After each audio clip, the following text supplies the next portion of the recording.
In his mind, he was imagining all the ways he could destroy them. He wants to return everything they did to him. While everyone else was celebrating the end of the college entrance, this high school student was thrown off the rooftop by someone, and the murderer was still watching him with a beaming smile. Kim Yans couldn't understand it. He had endured for so long. As long as he could graduate smoothly, he'd finally be free of these demons. So why wouldn't they let him go? Yet the only thing he could be certain of was this. On this day, he lost his life. But reality proved even crueler than hell itself. Kim Yan-sung vaguely heard his grandmother arguing with someone. What nonsense are you talking about? Are you saying my grandson will never wake up and I should just give up? Kim Yan realized that in other people's eyes, he had become nothing more than an ant. Yet his grandmother's touch and voice were so vivid, so clear to him. He believed with all his heart that he would wake up at any moment. After all, he'd never even caught a cold growing up, but his body seemed trapped in endless darkness. He listened helplessly as his grandmother's sobs grew louder, unable to do anything. Everyone at the hospital advised her to let go. But how could she bear such a thing? After he lost his parents, it was his grandmother who raised him from childhood. She cried out hysterically, "Even if you just move a little, please just let Grandma know you're still alive. Please move." Her voice, desperate and full of despair, echoed through the hospital. Kim Yan could do nothing but listen in silence. He didn't know how much time passed before his younger brother, Kim Hanjane, came to him in tears. It turned out those bullies had now started picking on his brother, and their grandmother, working odd jobs to pay the medical bills, had hurt her back. His brother, at a loss, said, "If you're going to stay like this, maybe it'd be better if you just left us. If you were gone, maybe things wouldn't be so hard for us. I'm begging you, please wake up. Don't just lie here forever." But Kim Yan couldn't even shed a single tear, let alone end his life early. All he could do was comfort himself. If he could just hold on a little longer, he'd wake up from this nightmare. In the blink of an eye, 3 years passed, and it had been ages since his brother last visited. One day, Kim Yan suddenly overheard that his grandmother had fallen ill. The people around him burst into gloating laughter. "Now we can finally turn up the TV as loud as we want." Kim Yan never imagined people could be this heartless. Still, what he hated most were those classmates who bullied him and the teachers who protected and enabled them. "If only a miracle could send me back to the past, I would destroy every last one of them." In his mind, Kim Yan-ung kept fantasizing about how to punish them. He wanted to return every bit of the pain he'd endured twice over. But no matter how much he imagined them suffering, it could never compare to what he'd gone through. They hadn't just turned him into a vegetable that also dragged his hard-working grandmother down with him. Even in his mind, where he wiped them out one by one, it wasn't enough, because simply killing them would be letting them off too easily. He wanted to devise a meticulous plan to utterly destroy their lives, to make them wish they were dead, with no hope of ever rising again. After 10 years of careful plotting, Kim Yan-ung finally finished his plan for revenge. Yet, he was still nothing more than a useless body lying in a hospital bed. He began to pray, pleading with the heavens. "Someone, anyone, please help me. Help me end this painful life." Suddenly, a figure identical to himself appeared in his mind. Just as Kim Yan was reeling in shock, the familiar noise of a classroom between classes filled his ears. Everything was at once familiar and strange. He poked his own cheek. This had to be a dream. But then, a jolt of pain shot through his body, a sensation he hadn't felt in years. He grabbed the fountain pen from his desk and stabbed it hard into his thigh. The sharp pain snapped him wide awake. This wasn't a dream. He really had returned to that time. Just then, a cry for help came from nearby. Park Mitchell was beating up a classmate. Kim Yan would never forget this scene for as long as he lived. This was the beginning of all his suffering in his previous life. In the face of such bullying, no one dared to step in. But just like before, Kim Yan-ung stood up. Park Mitchell thought he'd misheard him. "Do you know what will happen if you butt in? If you think you're any different from him, you're dead wrong." Before Park Mitchell could spew any more insults, Kim Yan-ung punched him square in the face without a word. He had imagined this moment countless times, and now it had finally come true. Park Mitchell was infamous at school for being a bully. He didn't just push classmates around, he forced others to play video games for him and even threatened them into buying him in-game items. The bullied student, Lee Yong-min, finally snapped and talked back, which led to him getting beaten mercilessly. That day was also the first time Kim Yan's witnessed real violence up close. He hadn't planned to get involved, but he remembered how kindly Lee Yong-min had helped him with tough questions. In the end, he just couldn't turn a blind eye. Other classmates pleaded with him not to meddle. But Kim Yan was always good at sports, and hardly anyone could beat him at arm wrestling, so he wasn't afraid of this so-called school tyrant. Though the teacher's sudden arrival prevented an immediate fight, from that day on, Park Mitchell's gang set their sights on him. Every day, Kim Yanong was dragged out and beaten black and blue by a group, then forced to play games for them after school. His life had turned into an endless hell. Now the classmates stared in shock. No one had ever dared lay a hand on the school bully before. Park Mitchell was about to fly into a rage, but Kim Yanong grabbed him by the hair and slammed his face hard onto the desk. Park Mitchell's legs trembled with pain. No one expected that the usually gentle class president could be so violent, but Kim Yan didn't stop because Park Mitchell's fighting style relied on brute strength to overpower his opponents. If Kim Yanong struck first and took him down, the rest would be easy. At that moment, Park Mitchell was left utterly bewildered by the beating. He distinctly remembered never having bullied Kim Yan before. So why was this guy coming at him with such viciousness, as if there were some deep-seated grudge? But Kim Yan's had been waiting for this moment for a full 10 years. Now he had lost all sense of restraint. Suddenly, a chair flew through the air abruptly, breaking up the fight. It turned out to be Park Mitchell's little gang. "You bastard! Get your hands off him!" Kim Yan cocked his head. "And what if I say no?" Young Mino hadn't expected this guy to show not a trace of fear. Could he have some powerful backing? The group's resident musclehead was the first to step forward. "Today, I'll show you what it means to follow the rules." This was the strongest member of the group, Kang Chang-sok. Even facing him, Kim Yan-sung wasn't sure he could win. Just then, someone shouted, "The teacher's coming!" With no other choice, the gang had to retreat for now. Kang Chang-sok spat out a threat. "I'll be coming for you right after class. Don't even think about running. We won't let you down." During class, Park Mitchell couldn't stop brooding. "All I remember is getting slapped by him first. So how did it end up with me getting pounded into the floor? I must have underestimated him. That's the only reason this model student could lay me out. After class, I'll make sure to put you in the hospital." When the bell finally rang, Park Mitchell leapt from his seat in an instant. But the next second, a shadow flashed by and he was sent flying with a single kick. His mind short-circuited on the spot. What the hell just happened? Kim Yanong loomed over him, snarling, "We still have unfinished business, don't we?" Park Mitchell never imagined this guy wouldn't run. He was actually ready to go all out with them. Right then, Young Minho and Kang Chang-sok's crew charged over full of swagger. But seeing the crowd gathered around Park Mitchell's classroom, they immediately sensed something was wrong. When they reached the door, the sight that greeted them was Kim Yanong, face covered in blood. He taunted them, "Sorry, but you're a bit too late." An enraged Kang Chang-sok lunged at him. To Park Mitchell, this guy was the most dangerous of them all. In a head-on fight, he didn't stand a chance. But taking him down was simple, so long as he used methods he'd never dared try before. In this lifetime, Kim Yan was completely ruthless. To carry out his revenge, he no longer cared how dirty his tactics were. No matter how strong Kang Chang was, as long as I hit his weak spots with a weapon a few times, there's no way he could last. The other two standing by could only swallow nervously. Kim Yan-sung tossed aside the iron lock in his hand, then turned his sights on Jo Yong-taek. Like a maddened bull, he crashed into him, pinning him to the ground with overwhelming force. Jo Yong-taek didn't even have time to react before Kim Yan's fists rained down in a brutal storm, giving him no chance to fight back. Even though Young Minho behind him might jump in at any moment, Kim Yan didn't care. The only way to neutralize their numbers was to take them out one by one. Right now, Kim Yan-sung seemed like a demon, and Jo Yong-taek was already beaten beyond recognition. Only then did he realize his stamina was running low, but now was no time to stop. He had to finish off the last one.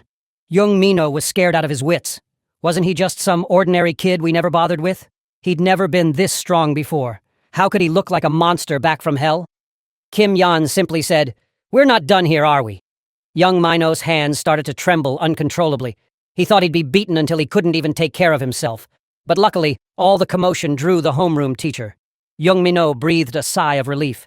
He's already injured 3 people. From the school's perspective, this is serious. You're finished, punk. Unsurprisingly, what awaited Kim Yan was a harsh scolding from the homeroom teacher. To avoid any blame, the teacher tried to pin the whole incident on him. But what the teacher didn't expect was that Kim Yan replied in a remarkably casual tone, "No need to make such a fuss. This isn't your first time dealing with violence, is it, teacher? Aren't you good at smoothing things over? Just handle it like you always do. Cover this up for me. Don't blow it out of proportion." The teacher slapped him across the face right then and there. And the rest of the teachers all acted like nothing had happened. But their reaction was just what Kim Yan expected. His tragic fate in his previous life hadn't just been caused by the bullies. It was also thanks to these despicable, willfully blind adults, especially the homeroom teacher, who had done countless disgusting things behind the scenes. Kim Yan whispered a thread. "If you keep making trouble, I'll have to spill the beans about you taking bribes. I know you're in regular contact with young Minho's mother, and you have secrets with the foreign language teacher too, so you'd better behave yourself, you sanctimonious fraud. People often ask why bullying victims don't go to the teachers. Kim Yan had tried that in his past life, but the teacher didn't care in the slightest, only telling them to get along with your classmates. That pushed Kim Yan's deeper into the abyss. What awaited him was even more vicious bullying from the school tyrants. He could never understand. As a teacher, if you find out your student is being bullied, shouldn't you at least try to get to the bottom of it? That day, the teacher had actually witnessed the beating with his own eyes. Kim Yan-sung thought for sure the teacher would finally take action, but to his shock, he simply turned away and pretended nothing had happened. Only later did he learn that the homeroom teacher took bribes regularly, and young Mino's parents were his biggest cash cow. From that moment on, Kim Yan was determined to rely on his own fists. That day, the conflict with the bullies reached a whole new level.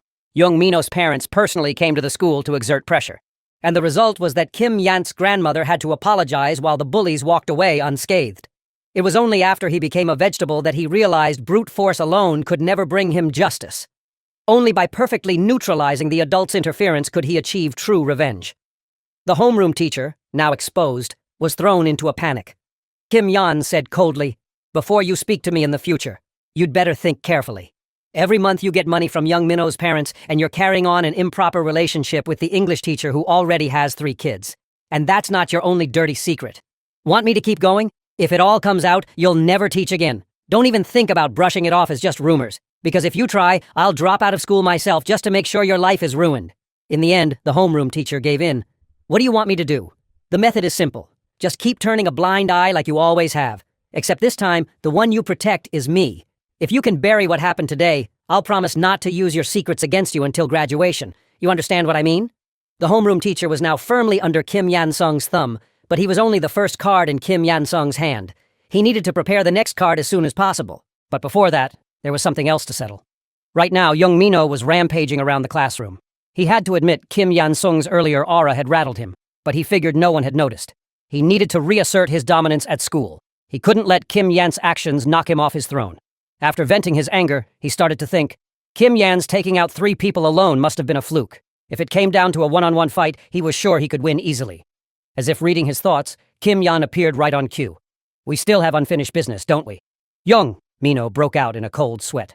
A punch came flying at him, sending him in his chair crashing to the floor. The once menacing young Mino now looked like a lamb waiting for slaughter. Kim Yans went in and kicked him square in the jaw. Blood and spit sprayed everywhere. Young Mino started screaming for help. "This guy is a total maniac. Anybody, please, someone save me." Suddenly, the homeroom teacher appeared. Young Mino thought he'd found a lifeline, but the teacher just turned his head away. "I wouldn't count on anyone helping you. Not in this school. No one will ever stand up for you." After beating young Mino, Kim Yan was suddenly struck by a sense of emptiness. The person who'd tormented him for 3 whole years was now trembling like a leaf after just a few slaps. It made him realize just how weak he'd been in the past. The students nearby were so scared they didn't even dare to breathe. In their eyes, Kim Yan's life was as good as over. The principal had always dreamed of turning this school into an elite institution, which meant keeping good relations with powerful parents.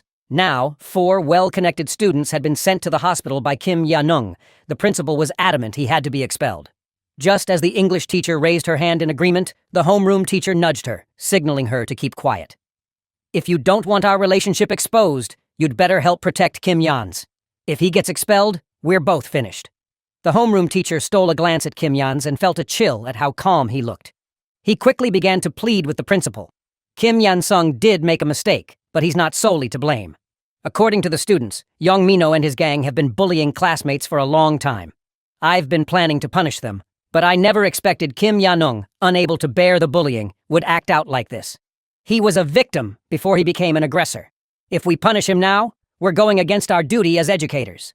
In the end, the principal announced that a disciplinary committee would be held in 1 week to decide Kim Yanson's fate.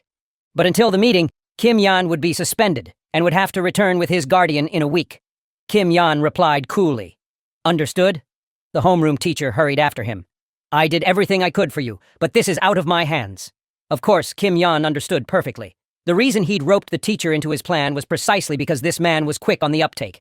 If handled well, he'd give you everything he had. Kim Yan said, "I know you've done what you can, but you knew about the bullying from the very beginning, didn't you? Remember this. Until I graduate, there's only one way to keep me quiet. In any situation, you do absolutely everything you can for me. If you ever fail to show your loyalty, I'll tear your life to shreds. And I promise you, I always keep my word." As much as Kim Yan wanted to see him ruined, he couldn't throw away this card out of anger. Until he had put down roots at this school, the teacher still had his uses. And in a week's time, everything the principal hoped for would turn out the exact opposite of what he imagined. After lying in bed for 10 years, Kim Yan-sung finally found himself walking this familiar road home once more. His family lived in a rundown apartment building. He'd always resented it as a child. But now, the sight of it filled him with aching nostalgia. Back then, when he'd heard that his grandmother was going to sell their home to pay his hospital bills, it felt as if his entire world had collapsed.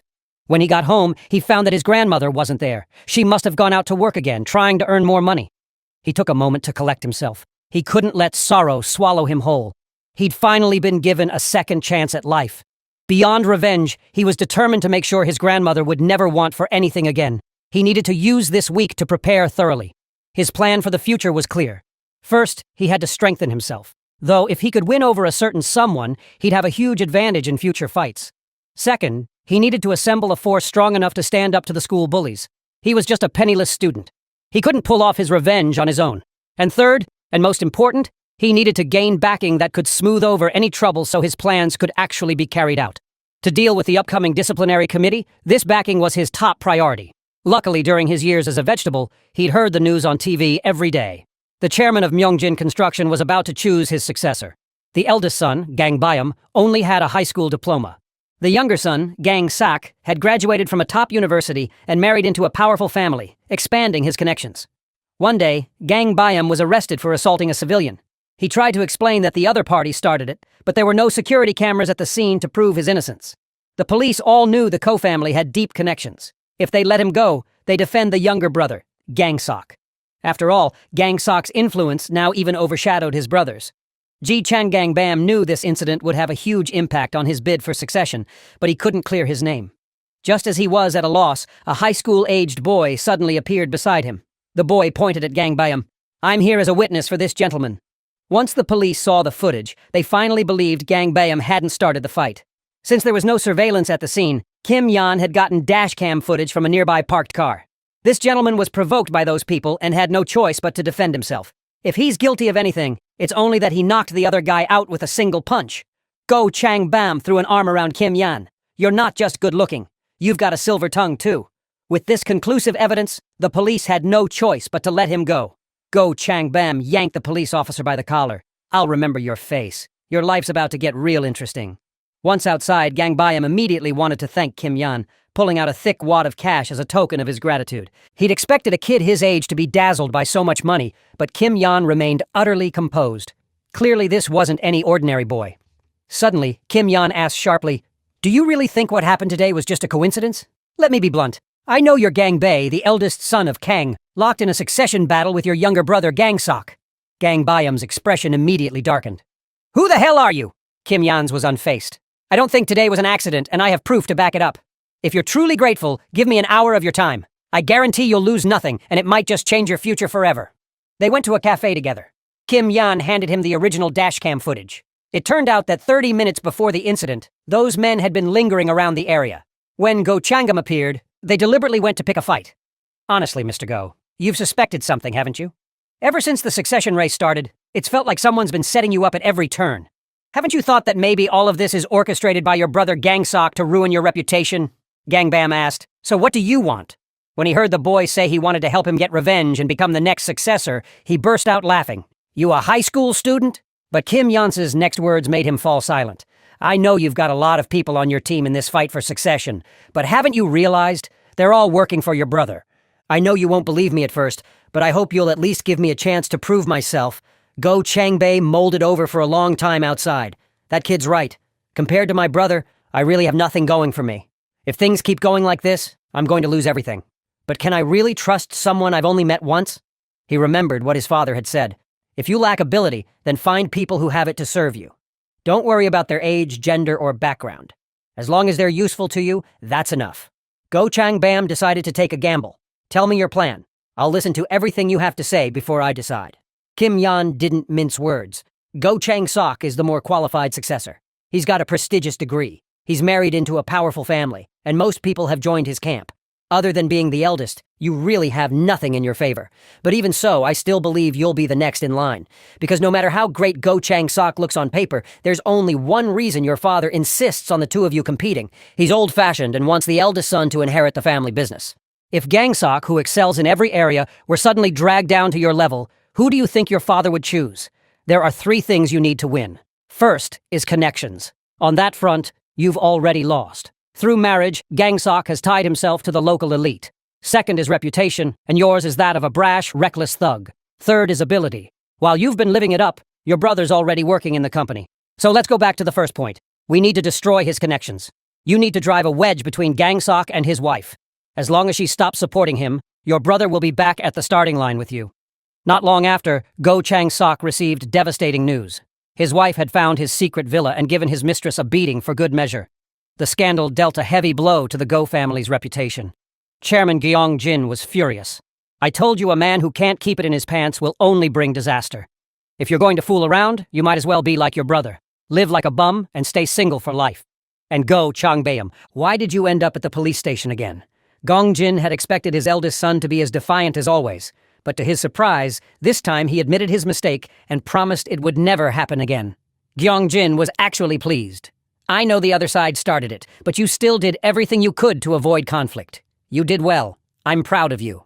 After the 2 brothers left the meeting, the younger one was seething with anger. I don't know who gave my wife the address, but if I ever find out, I'll tear him to pieces. Meanwhile, the elder brother, Gangbayam, was still basking in his father's rare praise. My father usually just scolds me. He actually complimented me today.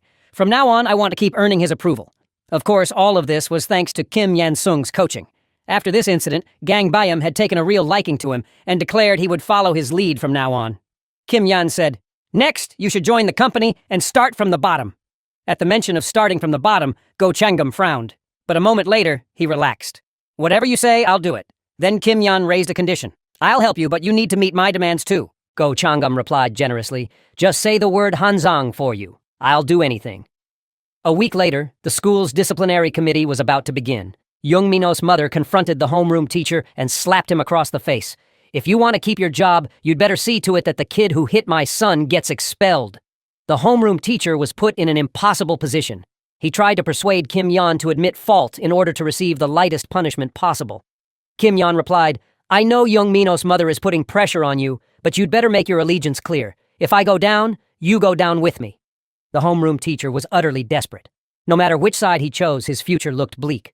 That was until he saw Kim Yan's guardian. He recognized that face from the nightlife scene.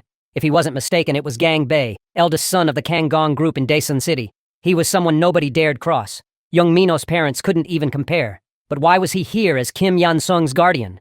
There was no time to dwell on that now. He was the only one who knew Gang Bae's true identity, and he needed to switch sides fast. He immediately turned the tables, testifying that Young Mino had been the bully, and Kim Yan had only acted in self-defense. When the principal heard the homeroom teacher's statement, he broke out in a cold sweat. "Mr. Kim Yong, you'd better tell the truth." But the teacher kept pointing the finger at Young Mino. That day, Kim Yan-sung saw a classmate being bullied and couldn't help but step in. "Stop fighting. We're all students here." But he was threatened by Young Mino's gang. Imagine if someone tried to hurt you. Wouldn't you fight back? It's clear that Kim Yan was acting in self-defense. He only fought back to protect himself. If we ignore the real cause and punish Kim Yan harshly, then we're nothing but adults who refuse to see the truth behind violence. The principal was thoroughly unnerved. What kind of nonsense is this?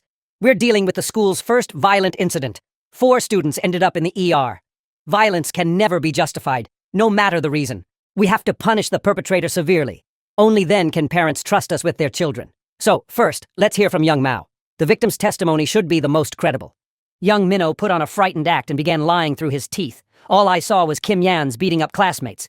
You can ask anyone for proof. It's a fact that he started the fight. I only rushed in because I saw my friend getting beaten, and I never expected Kim Yan-sung to use a weapon. I don't get why the teacher is blaming me, and this isn't even his first violent outburst. The teacher called him to the office, and when he came back, he attacked me in front of everyone. I didn't do anything. How is that my fault?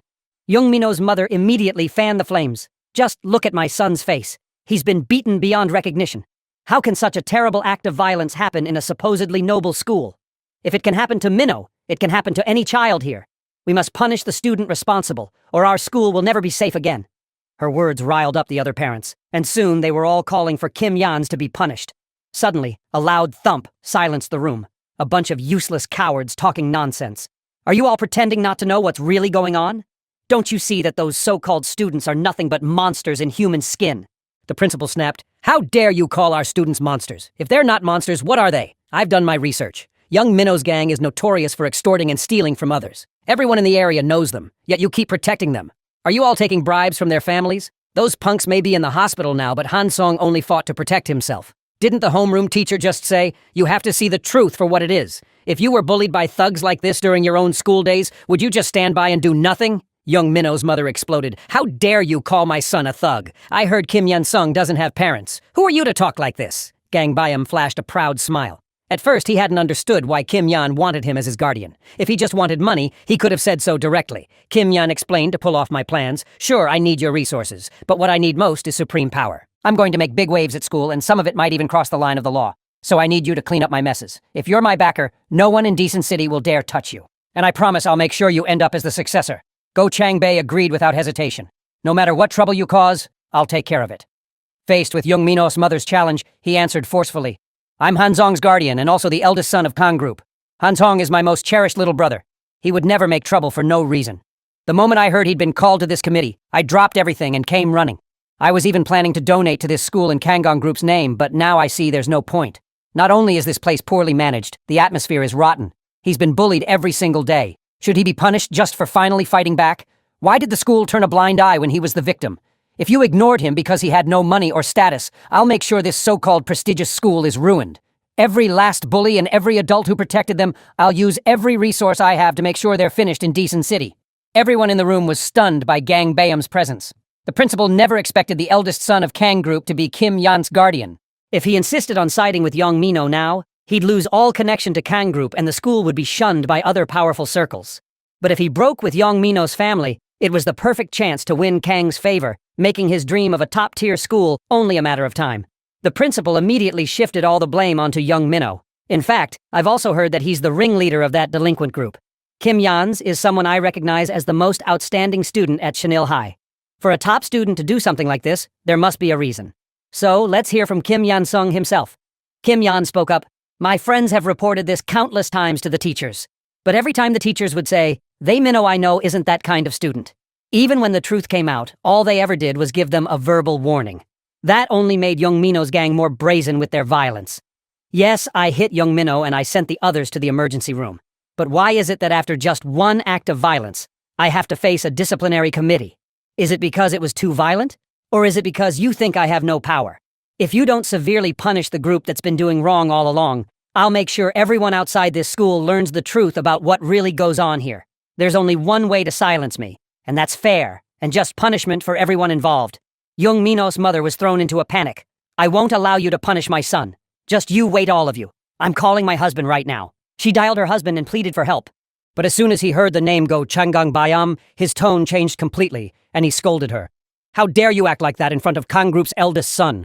Do you want our whole family to go down because of you? Come home right now. Let Young Minno take whatever punishment he gets. The room fell silent in an instant. In the end, Kim Yan-sung was sentenced to 100 hours of community service. Young Minno, on the other hand, was expelled. Unable to accept the outcome, he rushed at Kim Yan's only to be stopped by a hand. It was his own mother. With a sly grin, Kim Yan said, "Kneel and beg me." Young Minno thought he must have misheard. I said, "Kneel and beg me. I've already been expelled. Why should I kneel to you? You might want to ask your mother about that. Should you kneel or not?" Young Minno's mother turned away, avoiding his gaze. Kim Yan's continued, "Do your best to appease me. Maybe I'll forgive you." At that, Young Minno's mother spoke up. "Minno, kneel and beg him. Hurry." Young Minno had no idea what was really going on, but he could only obey and drop to his knees. "I'm sorry. I won't ever do it again." But Kim Yan showed him no mercy. "Just wait. You've only got more misery ahead of you." With that, the disciplinary committee was finally over, and Kim Yan-nung had taken another step closer to the shadowy forces that once cost him his life. At that moment, Park Mitchell sent a text asking to meet him. As soon as Kim Yan's arrived, Park Mitchell immediately tried to curry favor, cut the crap, and get to the point. Kim Yan's knew exactly what Park wanted. Even someone with connections like Young Minno had been forced to kneel. How could a powerless delinquent like Park to make waves? So, Park begged for mercy. If he could get Yan-sung's forgiveness, the school wouldn't expel him. "From now on, I'll do whatever you say. I'll even work like a dog for you if you want." Then he revealed a secret. There was a force behind the scenes ordering them to bully Kim Yansun. Just as he hesitated over whether to spill the name, Yansung grabbed him. I already know who's behind you. When he'd been in a coma, he'd seen a news story about a student who jumped from a building. In the suicide note, the student revealed the truth. A group called the Golden Circle, though the core members remained unknown. Golden Circle's founder, seeing how much profit there was in others' pain, had created a business, recruiting students with absolute power in school and making deals with wealthy and influential parents. Not only would they protect those students, but they'd guarantee top grades as well by ordering bullies to take out anyone who performed better. For his revenge to be complete, Kim Yan would have to drag out every last member of Golden Circle and destroy them all. Tell me, how did Golden Circle find you? Park Mitchell hadn't expected him to know so much. It was senior Shin Young-min who contacted us. Shin Young-min, the ultimate school tyrant, controlled the whole school. He wasn't necessarily a member of Golden Circle, but at the very least, he was their gateway. But Shin Young-min wouldn't be easy to handle. He was set to become a professional MMA fighter someday. Challenging him now would only end in a beating. For now, Kim Yan's had to decide how to deal with this punk. Ever since his coma, his hatred for Park Mitchell had never faded. His grandmother had once grumbled for forgiveness, but all it got her was insults and humiliation. Now let me show you what'll happen every time you see me from now on. Kim Yanung slapped him hard across the face. In his past life, Park had married and become a model husband, while Young Mino and the others did just fine for themselves. I never believed in evil being punished by evil. Only an eye for an eye is the eternal law. I hope you all carry scars you'll never forget for the rest of your lives. After Young Mino's expulsion, Kim Yan-sung became the talk of the school. Turns out it's the quiet ones who are the scariest when they finally snap. Once they do, they go pitch black inside. Just then, Kim Yan walked in. The once noisy classroom went dead silent. After he sat down, someone approached from behind and whispered a thank you. It was the chubby kid Yan had saved from Park Mitchell. He gratefully thanked Kim Yan's for standing up for him, promising to help whenever needed. Yanung replied coldly. Before the disciplinary committee, you pretended you didn't know anything. You said you were scared and refused to testify for me, but now you want to say thanks. Listen, from now on, whatever happens to you has nothing to do with me. Get out of my sight. I don't want to see your face. Meanwhile, Shin Young-min was seething. He'd thought Kim Yan was nobody. Yet, his guardian turned out to be Mongjin Construction's heir. In Daesan, no one could go up against Kang, but Shin Young-min wasn't ready to give up. Now he had an excuse to squeeze more money out of Golden Circle. He ordered the year's top dog to come see him. First-year boss Park Jin-woo soon arrived on the rooftop, trembling. Shiny young men slapped his face and said, "There's a guy in your year named Kim Yan. I want you to underscore him. Make sure he never walks again."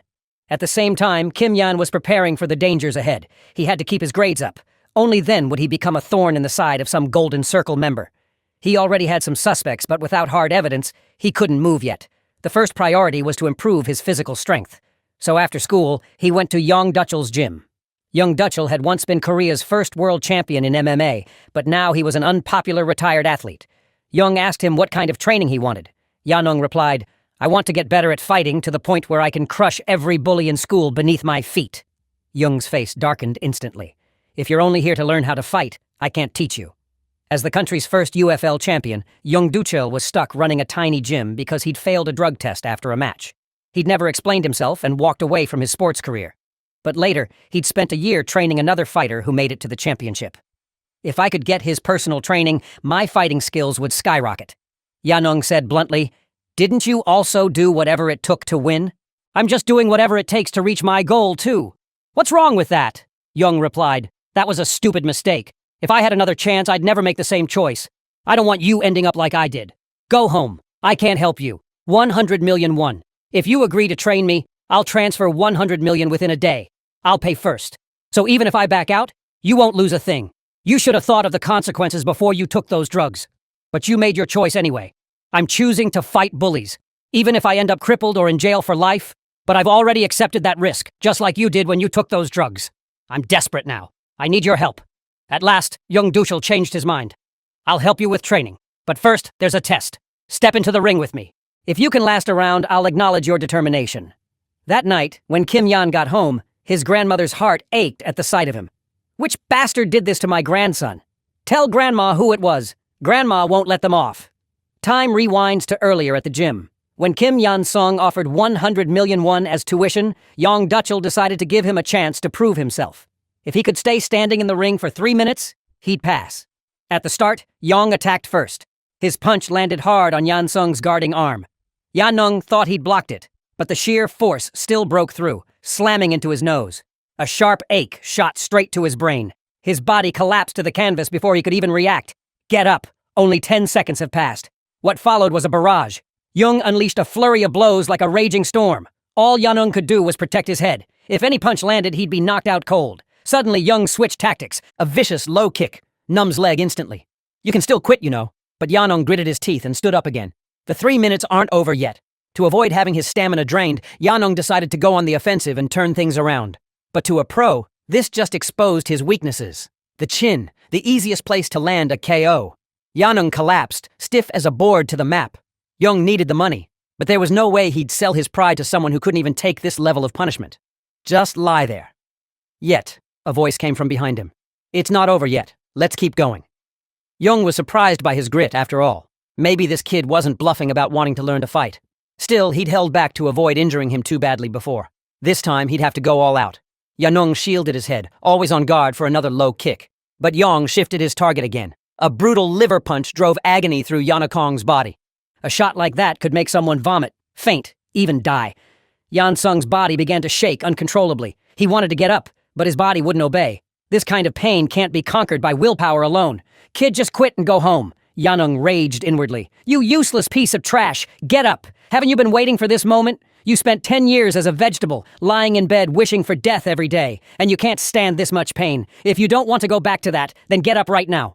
Under Jung's astonished gaze, Kim Yanung stood up once more. That last hit, most pros couldn't have taken it. Just what kind of life has this kid lived? If someone like this gets real power, it could ruin him.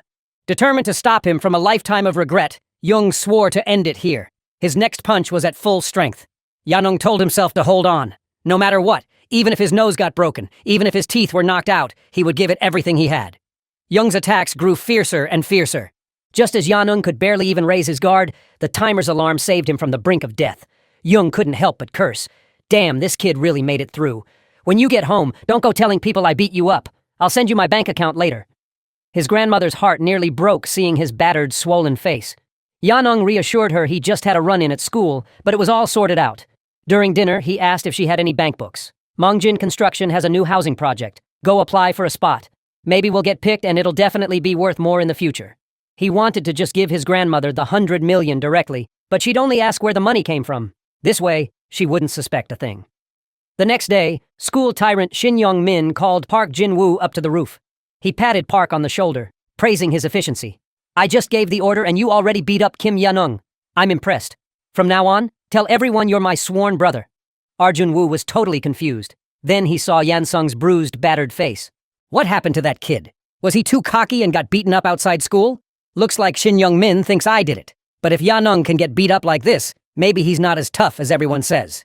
He then ordered his lackeys. Anyone close to Kim Yan, I won't let a single one off the hook. Under young Duchel's expert guidance, Kim Yanung began a hellish, high-intensity training regimen. Young grew more and more impressed by his endurance. So, he decided to put Kim Yans through special training. As long as you can keep up with me, everyone else will kneel at your feet. A week later, Kim Yans was deep in his studies. When his old friend Park Jin-woo suddenly showed up, hearing him say, I don't want to ostracize you like everyone else, left Yanung confused. Park Jin-woo was surprised he didn't know he was being isolated. So he explained, Park Jin-woo has threatened every year. If anyone gets close to you, he'll come after them. You and I have been friends for 10 years, so even if it costs me, I can't watch you be alone. In Yanung's previous life, when Shu noticed he was being bullied, he immediately stepped in to protect him. But from then on, he became the bully's target himself. After having his leg broken, he pretended not to know Yan. Later, while Yan was a vegetable, Park Jin-woo even came to apologize. If there's a next life, I'll never leave you alone again. This time, Kim Yan didn't want him to get hurt because of him. Don't act like we're close. Just ignore me like the others. I'll handle my own business. But Park Jin-woo insisted, I won't let you face this alone. I'll come find you after class. Yanung didn't want him involved. Otherwise, he'd only end up miserable again. Except for family, all close ties had to be cut. After class, Kim Yans was thinking about how to persuade Shu to give up. But a long time passed and he never came. Then he overheard classmates whisper, Park Jin-woo's finished. I just saw Park Jin-woo drag him out. Yan's heart skipped a beat. The next second, he sprinted out like a cheetah. He wouldn't let the past repeat itself. At that moment, Park Jin-woo and his gang had cornered Park Jin-woo in the bathroom. I already warned everyone not to go near Kim Yan's. Didn't you hear me? Or do you just not care? Park Jin-woo faced the bullies without a trace of fear. He's my best friend. If you want to fight, just do it. Don't waste time with threats. Park Jin-woo was about to strike, but Park Jin-woo landed the first punch, humiliating him in front of his lackey. Enraged, Park ordered everyone to attack at once. Facing the group assault, all Park Jin-woo could think about was Kim Yan's. He knew Yanung was pushing him away to protect him, but in the end, he'd gotten involved anyway. Even if Yanung was angry, he couldn't regret standing up for him. To Park Jin-woo, Yansung was more than a childhood friend.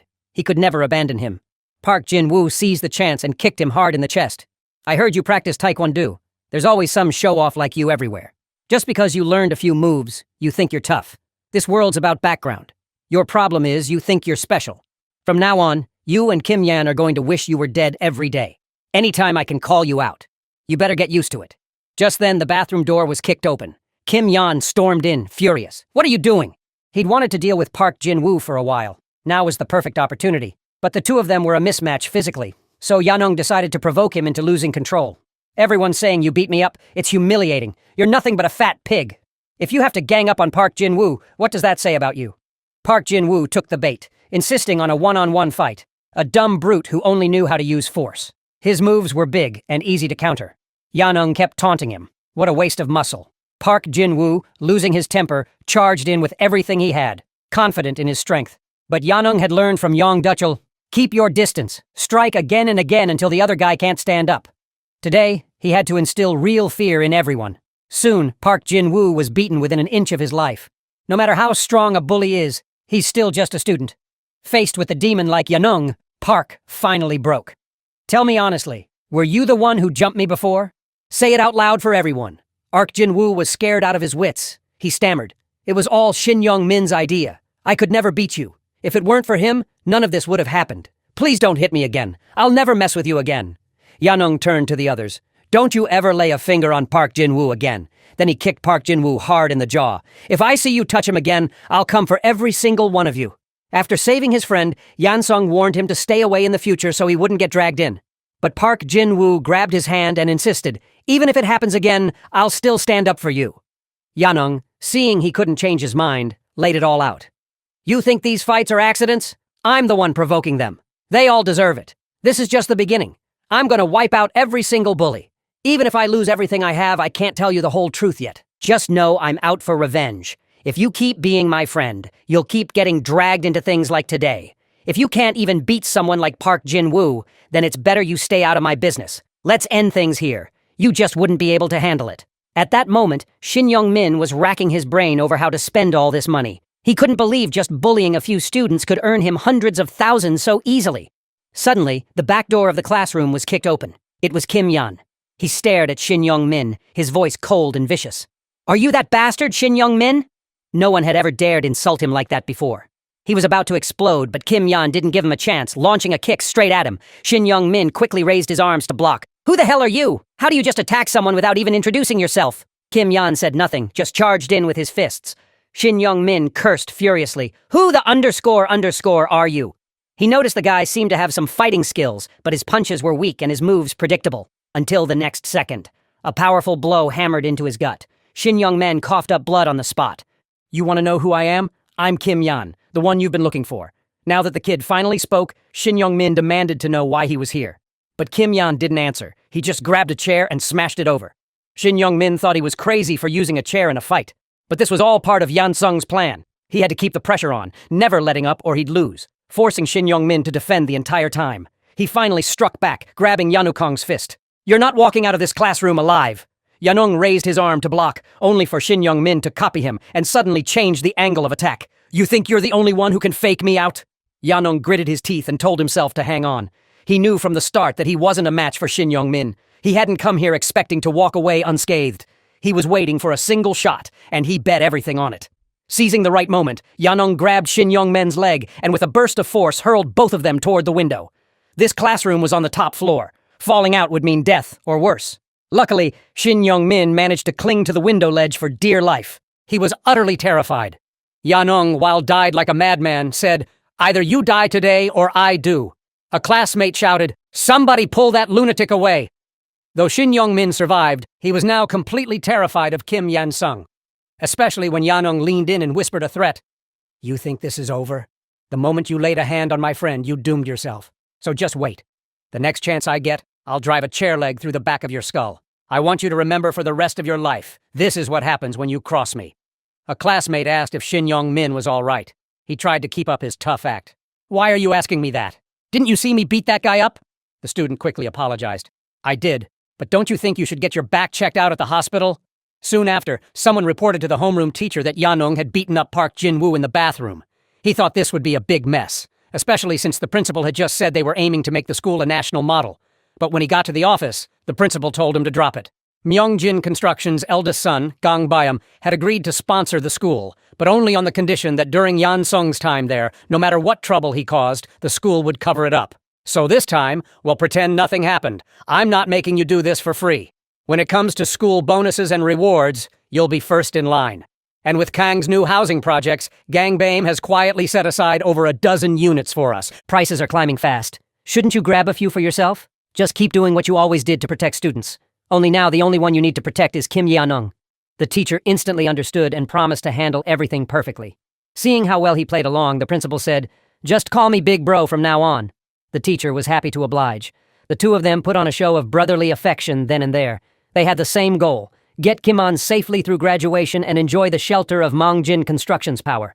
While they daydreamed about their bright future, someone burst in shouting, "Kim Yan-sung's been attacked." They both flew into a rage. Who the hell dared do it? Meanwhile, Shin Young-min was fuming. Yanung had come after him, but now he was being painted as the attacker. But the principal and teacher in their secret alliance wouldn't listen to a word he said. It infuriated him. "I almost got thrown off the top floor. Tons of people saw it." The teacher patted him on the shoulder. "Maybe, but what matters is whether anyone believes those witnesses. Kim Yan is the model student of the entire school. Who do you think people will side with?" Shin Young-min swore under his breath. The teacher grabbed his collar. "You dare yell at me? Keep this up and we'll make your punishment even worse." It was both familiar and strange. These two adults were as rotten as he was. He finally realized going after Kim Yan wouldn't be easy. In the end, he lowered his head and admitted fault. But Shin Young-min wasn't ready to give in. He decided to use some of his payout to hire the middleman for help. Choi Tae-jun as the intermediary was responsible for recruiting muscle for Golden Circle. If the hired thugs failed, it was all on him, and Golden Circle never tolerated failure. This way of using connections to cover up trouble was just like what they did. Any student who crossed Yanung was expelled, and the principal and teachers protected him at all costs. So Cho Tae-jun went to the principal himself. "I heard 4 students were recently sent to the ER and expelled from your school, but the one who hurt them, Kim Yanung, only got a slap on the wrist. Frankly, this is serious enough for a police case. Are you giving Kim Yan special treatment? If so, I'll pursue this to the end." The principal was unfazed by the threat. "We only wanted to protect the students' futures by not involving the police. We've already reported everything, so do whatever you want." Choi Tae-jun replied, "I'm a man of my word." The principal's face didn't change. "Here in Daesan, threats like yours don't amount to anything." Choi Tae-jun then went to the police station, but the response he got was that Kim Yan-seung's actions were entirely self-defense. Furious, Cho Tae-jun threatened to expose the incident. "You know how powerful the internet can be, don't you?" But the officer, like the principal, was unfazed. "This is Daesan. Even if you make a fuss online, people will forget after a few days off."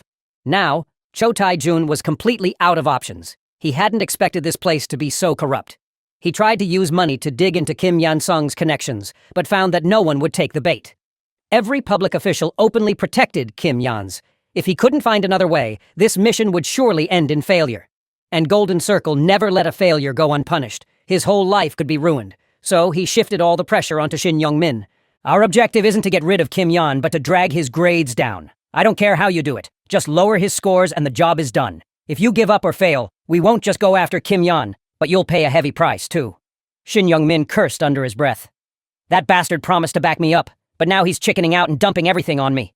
Just as he was stewing over what to do next, someone smacked him in the back of the head with a brick. A familiar voice said, "I told you to watch your back, Shin Young-min." He spun around, ready to punch, but Kim Yan's words made him freeze. "Is that job really more important than your own life? I heard the client went to the principal, so I know exactly what situation you're in. But let me remind you, Myeongjin Construction's eldest son is my guardian. I never plan to settle this with just you. You've bit off more than you can chew. Don't think expulsion will save you. I'll do everything I can to get a criminal case opened, so you'll have a record. And once you're out of jail, Mongjin Constructions people will come for you. They'll make sure you can't survive in Decent. If you want to live like a human being, you'll have to leave Decent for good. But even if you run, I won't let you go. My goal is simple. Whoever lays a hand on me, I'll destroy them. If you want to live like a person here, grit your teeth and endure it. Learn from those you used to beat up. The next day, Shin Young-min came to school covered in bruises. Everyone whispered that Kim Yans must have jumped him after school, otherwise there's no way he could have won. In reality, if Shin Young-min wanted to fight back, he could have floored Yansong any time. But the power of Myeongjin Construction made him untouchable in this city. Still, if he just let Yansong go, Golden Circle would destroy everything he had. Better to be expelled and have a record than lose everything. Losing control, Shin Young-min slammed his head against his desk. He never should have taken the money or the job. He silently prayed for Kim Yans to slip up on the next test. Even a small drop in grades could buy him time. Meanwhile, Kim Yan was waiting for midterms. When I get overwhelming top marks, all the hidden resentment will explode. Shiny Min, desperate to survive. Golden Circle, forced to complete their task, and the furious client who gave the order. When all of them explode at once, I'll finally get what I want. Maybe it's dirty to use the principal and Mongjin Constructions tricks, but as long as I get what I want, it's worth it. After that, no one at this school will dare touch me. The fortress I've built with violence gives me a peace of mind I've never felt before. At the same time, he was working hard to improve his fighting skills. Young Duchel was very satisfied with his pupil. If it weren't for the money between them, he might have told him to go pro. Just as Kim Yanong finished training and was about to leave, a familiar voice came in through the door. He said to Young Duchel, "My name is Park Jin-woo. I'm the one who booked a consultation for fighting lessons." When Park Jin-woo learned that Yansong had provoked Shin Young-men and that the two of them had nearly fallen out the window, he realized that Yanong was sending a warning to the whole school. "If you touch anyone close to me, you'll bring disaster on yourself." Park Jin-woo couldn't understand why Yansong had become so different. He used to say he wanted to give his grandmother a good life, but now his only goal was to risk everything to wipe out all the bullies. Still, since Yanong had chosen this path, how could his best friend abandon him? So, Park Jin-woo came to Young Duchel's gym. Kim Yanong tried to persuade the coach not to take him. He could pay the extra tuition himself. Young had already guessed at their relationship. In fact, Yan Sung needed a friend by his side to keep him out of trouble. But what he didn't expect was that Park Jin-woo wanted to help Yanong take down the bullies. Young was exasperated. "You think my gym exists to teach people how to use violence to solve their problems?" Park Jin-woo tore off his bandage, revealing the bruises on his face. "I got these standing up to bullies. The violence in school isn't as simple as adults think. If Yanong hadn't helped me, I might have died on the bathroom floor. He took all the risk to protect me. I'm not giving up on a friend like that. If he's training here, he must have his reasons. Here's all the money I have. If it's not enough, I'll work off the rest." Young pounded the table in frustration.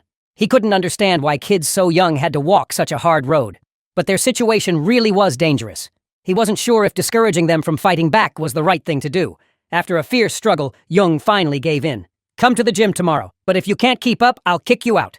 As soon as Park Jin-woo walked out of the room, a pair of gloves came flying at him. Kim Yan-sung said, "Judging by your face, Coach must have agreed to take you, but I don't. So, you have to prove yourself to me. Even if you end up in hell like I did, you need the will to claw your way back out. Let's see how far that so-called friendship of yours can really take you. If you get involved, you might get taken out in an ambush or spend your life in prison, and in the end, you'll have nothing left. From now on, I don't consider you a friend." But Park Jin-woo just smiled. He knew Yanong was trying to discourage him by showing off his strength. But there was something Yanong seemed to have forgotten. He had once been a professional athlete. If he hadn't been confident in his fighting skills, he never would have stepped up in the first place. If it came down to a one-on-one brawl, he could have flattened any school bully long ago. But now, after Yansung's training with Young Duchel, things were different. Seizing the moment, Yansung pinned Park Jin-woo to the ground, then rained down punches without mercy. As he hit him, he shouted for Park Jin-woo to give up, but Park Jin-woo stubbornly refused to surrender. The blows only got fiercer. Yanong wanted to break his will through sheer force, but Park Jin-woo stopped fighting back and just kept laughing. Yanong finally threw up his hands. "Why go this far? You've already done enough as a friend." But in Park Jin-woo's mind, a memory always lingered. When he was young, he was constantly beaten up by bullies while his parents simply ignored him. In that hopeless darkness, Yanong had appeared to Park Jin-woo. He was a ray of light in a world without sun. "You ask why I go this far? Because none of this was ever your fault. As your friend, I can't just look the other way. This is my life, and how I live it is my choice." At that moment, Young Dushil walked over. He looked at the two and said, "Have either of you ever thought about giving up fighting and becoming athletes with me? I'd stake everything to put you both on the biggest stage." This wasn't just a whim for Young. He couldn't figure out why these two brothers kept getting bullied against ordinary people. They were unbeatable. Park Jin-woo had explosive kicking power and a natural sense of distance. Kim Yan's was a genius tactician, always able to predict which move would benefit him most, and never missing a single opening. Because of their financial arrangement, Young hadn't planned to bring this up, but seeing their talent, he couldn't help himself. He urged Yanung to drop out and dedicate himself to training. He was sure the boy could become a champion. But Yanung replied that he had no interest in fighting. Every fight was nothing but pain. He only did it because he had to. If you insist on making me compete professionally, then let's end our deal here. Please don't get in my way. When Yanung walked out, Park Jin-woo chased after him. He'd made up his mind to fight by Yan Sung's side no matter what happened with no regrets. Yanung set 3 conditions. First, they'd train together every day. Second, if they ever faced a fight they couldn't win, or if it became a legal issue, Shu had to stay out of it. Third, Maong Jin Construction would pay him a monthly living allowance. No questions asked, just take it. And he had to keep up his studies. If there ever comes a day when we escape this hell, I hope you'll live better than anyone. A few weeks later, the midterms for the 2nd semester arrived. If Yanung didn't ace this round, his whole plan would collapse. Strictly speaking, he didn't need top grades for revenge. He could have simply gathered evidence and exposed Golden Circle, but his true goal was to crush them completely. Golden Circle prided itself on a 0-failure record, so he wanted to stomp their pride into the dirt to make himself the thorn they most desperately wanted to remove. Although Kim Yan had been a vegetable in the hospital for 10 years, his memories of student days were crystal clear after his rebirth. He remembered the answers to every question, so after the exams, while his classmates were checking answers, he just waited calmly for his results. That's when Oh Haiji, the class beauty, came over and asked why he wasn't checking his answers. Oh Haiji was not only cute and popular in his past life, she'd even confessed to him, but he turned her down, saying romance would affect his grades. She offered to check his answers for him, and Yanung didn't stop her. Her popularity would be useful for his revenge. Soon, the entire class was drawn by her surprised reaction. No one could believe it. Kim Yan had scored perfect marks in every subject. The next day, he called his homeroom teacher up to the rooftop. "Have you heard of Golden Circle?" Kim Yan asked. "Let me tell you what Golden Circle really is. Take your time to think it over." After Kim Yan achieved a perfect score on his midterm exam, the principal's phone was immediately bombarded by calls from other parents. They all questioned whether the principal had given Kim Yan special treatment or if he had secretly enrolled in extra tutoring classes. The homeroom teacher also remarked that the test had been particularly difficult this time. It should have been impossible for anyone to get a perfect score. But the principal replied, "I have high hopes for him. I can already picture Kim Yan becoming the top scorer in the college entrance exam, getting into a prestigious university with overwhelming marks. Our school will finally have the chance to rise to national fame. With the backing of Mongjin Construction and Kim Yan's academic excellence, my lifelong dream can finally come true. But I have a bad feeling Kim Yan's might stir up trouble again. That could seriously hurt our school's reputation. So, my brother, I need you to keep a close eye on Kim Yan-sung. Make sure he becomes a model student, both in character and academics. Now that your class has produced the top student in the school, here's a little reward for you. I hope you'll keep up the good work until Kim Yan graduates. After that, I'll make you a core leader of our school." The money-hungry homeroom teacher immediately replied, "You can leave everything to me." Later, Kim Yan called the homeroom teacher up to the rooftop and revealed the secret of the Golden Circle, warning him, "If anything happens to me, you'll go down too." The homeroom teacher realized how powerful the Golden Circle was, but at this point, he was already tied to Kim Yan's fate. He asked, "So, what should I do now? Should I try to stop Shin Young-min from coming after you?" But Kim Yan said, "No need. Whether in the past or now, my only request is the same. No matter what I do, you keep your hands off. As long as you adults pretend nothing has happened, that's all I ask. So, you'd better prepare yourself." The homeroom teacher immediately felt an immense pressure. It was clear this guy was about to cause big trouble. At that moment, Shin Young-min was getting a harsh beating from the Golden Circle agent. "If you can't take care of Kim Yan this time, I'll break your arm. This is your last chance." Filled with hatred for Kim Yan, Shin Young-min gathered his subordinates to plot revenge. Someone suggested ambushing him after school and crippling him, but doing that would give Maong-jin Construction an excuse to interfere. So they had to act on school grounds where outside forces couldn't intervene. As long as they made Kim Yan's anxious enough to ruin his studies, that would be victory enough. Then the top dog in the second year offered an idea. Instead of hassling him one by one, why don't we all go after him together? Everyone knows the principal dreams of turning this place into a prestigious school. He'd never dare punish so many students at once. Shin Young-min was instantly intrigued. It was a good plan. A few days later, Kim Yan's was suddenly surrounded by a group. One of them bumped into him on purpose, cursing, "Watch it, asshole." Immediately, another came up and slapped him on the head, shouting, "Are you blind or just stupid?" Then the crowd closed in. You bumped into someone and didn't even apologize. What's your problem? Without a word, Kim Yan-ung threw a punch. He'd been wondering why no one had come for him yet, so this was their plan. He was practically itching for this. Bring it on. Only then will I find true meaning in trampling your lives. After teaching them a harsh lesson, he spat out a threat. Tell your boss to bring everyone here now. I'll take all of you on at once. Soon, the second-year boss arrived with his gang to face Kim Yan's. Kim Yan said, "Fighting in the classroom doesn't do you any good. How about we move somewhere teachers rarely go?" They ended up at the trash sorting area behind the academic building. Facing so many upperclassmen, Kim Yan's clearly wasn't their match. He pointed at the students watching from above. "I assume you guys care about your reputation? A whole gang beating up one person would be humiliating if word got out, right? Why don't you come at me one at a time? Of course. If you're scared, then never mind." His taunt worked perfectly. The second strongest bully in the year stepped out first. "You want one-on-one? Fine. But once I'm done with you, no one else will be needed." He put everything he had into his first punch. He expected Kim Yan to go down immediately, but Kim Yan-ung blocked the attack with his arm in that split second. The bully clenched his fist again. "Let's see you dodge this time." But Kim Yan easily slipped away again, a sly grin tugging at his lips. Then, with a sudden heavy punch, he floored the school bully. Watching from upstairs, Park Jin-woo couldn't help but break out in a cold sweat. This lunatic really knocked out the infamous upper-ass man with a single punch. Maybe it wasn't just luck that I lost to him last time. Just as Park Jin-woo resolved never to cross him again, someone tapped him on the shoulder from behind. Park Jin-woo turned, ready to snap, only to take a punch to the face from none other than Kim Yan's loyal friend, Kim Se-woo. Not long before, when Kim Se-woo saw that Kim Yan was about to face the second-year bullies alone, he offered to join him in the fight. But Kim Yan refused. If Kim Se-woo got involved, the other side would have an excuse to use their numbers against him. So Kim Yan said, "If you really want to help me, go get revenge on Park Jin-woo for me. Prove to me that I'm not fighting this battle alone." Park Jin-woo, furious, snapped, "Don't think you can act so cocky just because Kim Yan has your back. I'd rather underscore you in transfer schools than keep living like this." But the next second, Kim Se-woo kicked him hard in the chest. Jun-woo couldn't help but question his whole existence. Can I not even beat this guy? No way could he lose face in front of so many classmates. He charged at Kim Se-woo like a madman, only to be sent flying by a flying knee to the jaw.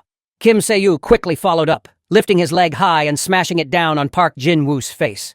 Meanwhile, Kim Yan was busy slapping the second-year boss silly.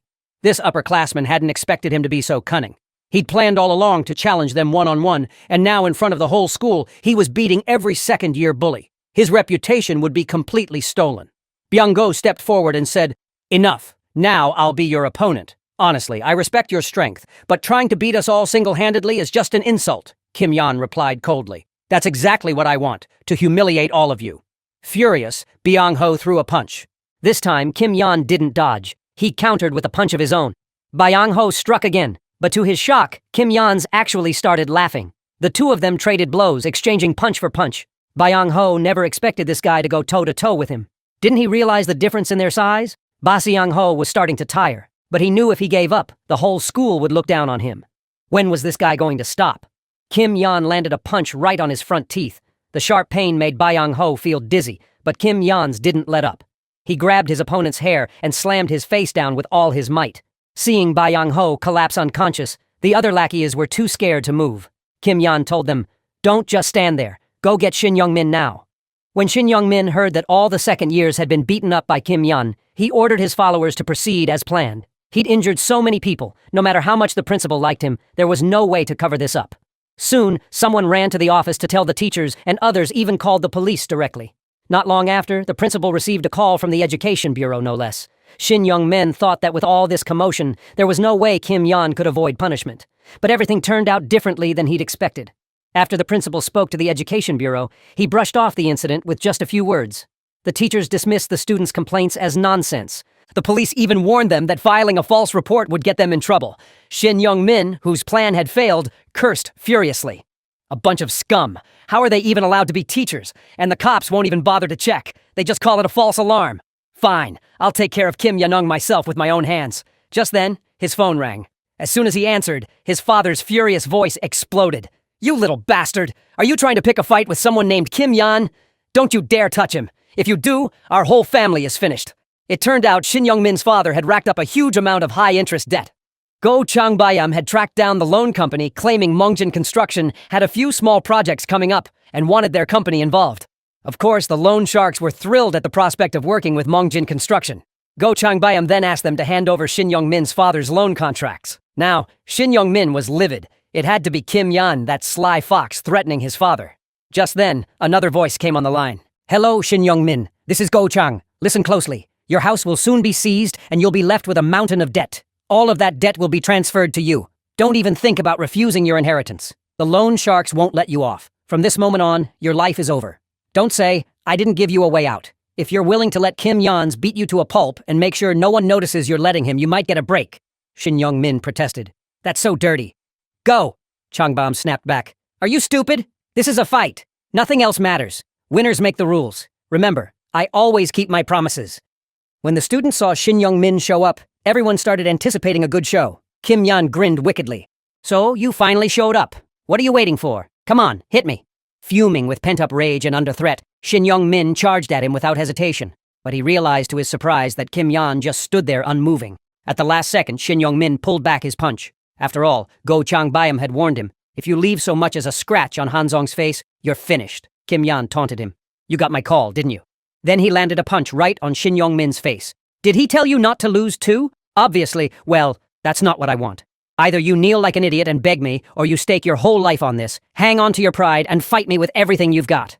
Kim Yan already knew which option he'd choose. If there hadn't been so many classmates watching, maybe Shin Young-min could have held back. But at his age, with everyone's eyes on him, there was no way he'd stay rational. Shin Young-min had already decided to go all out, no matter the cost.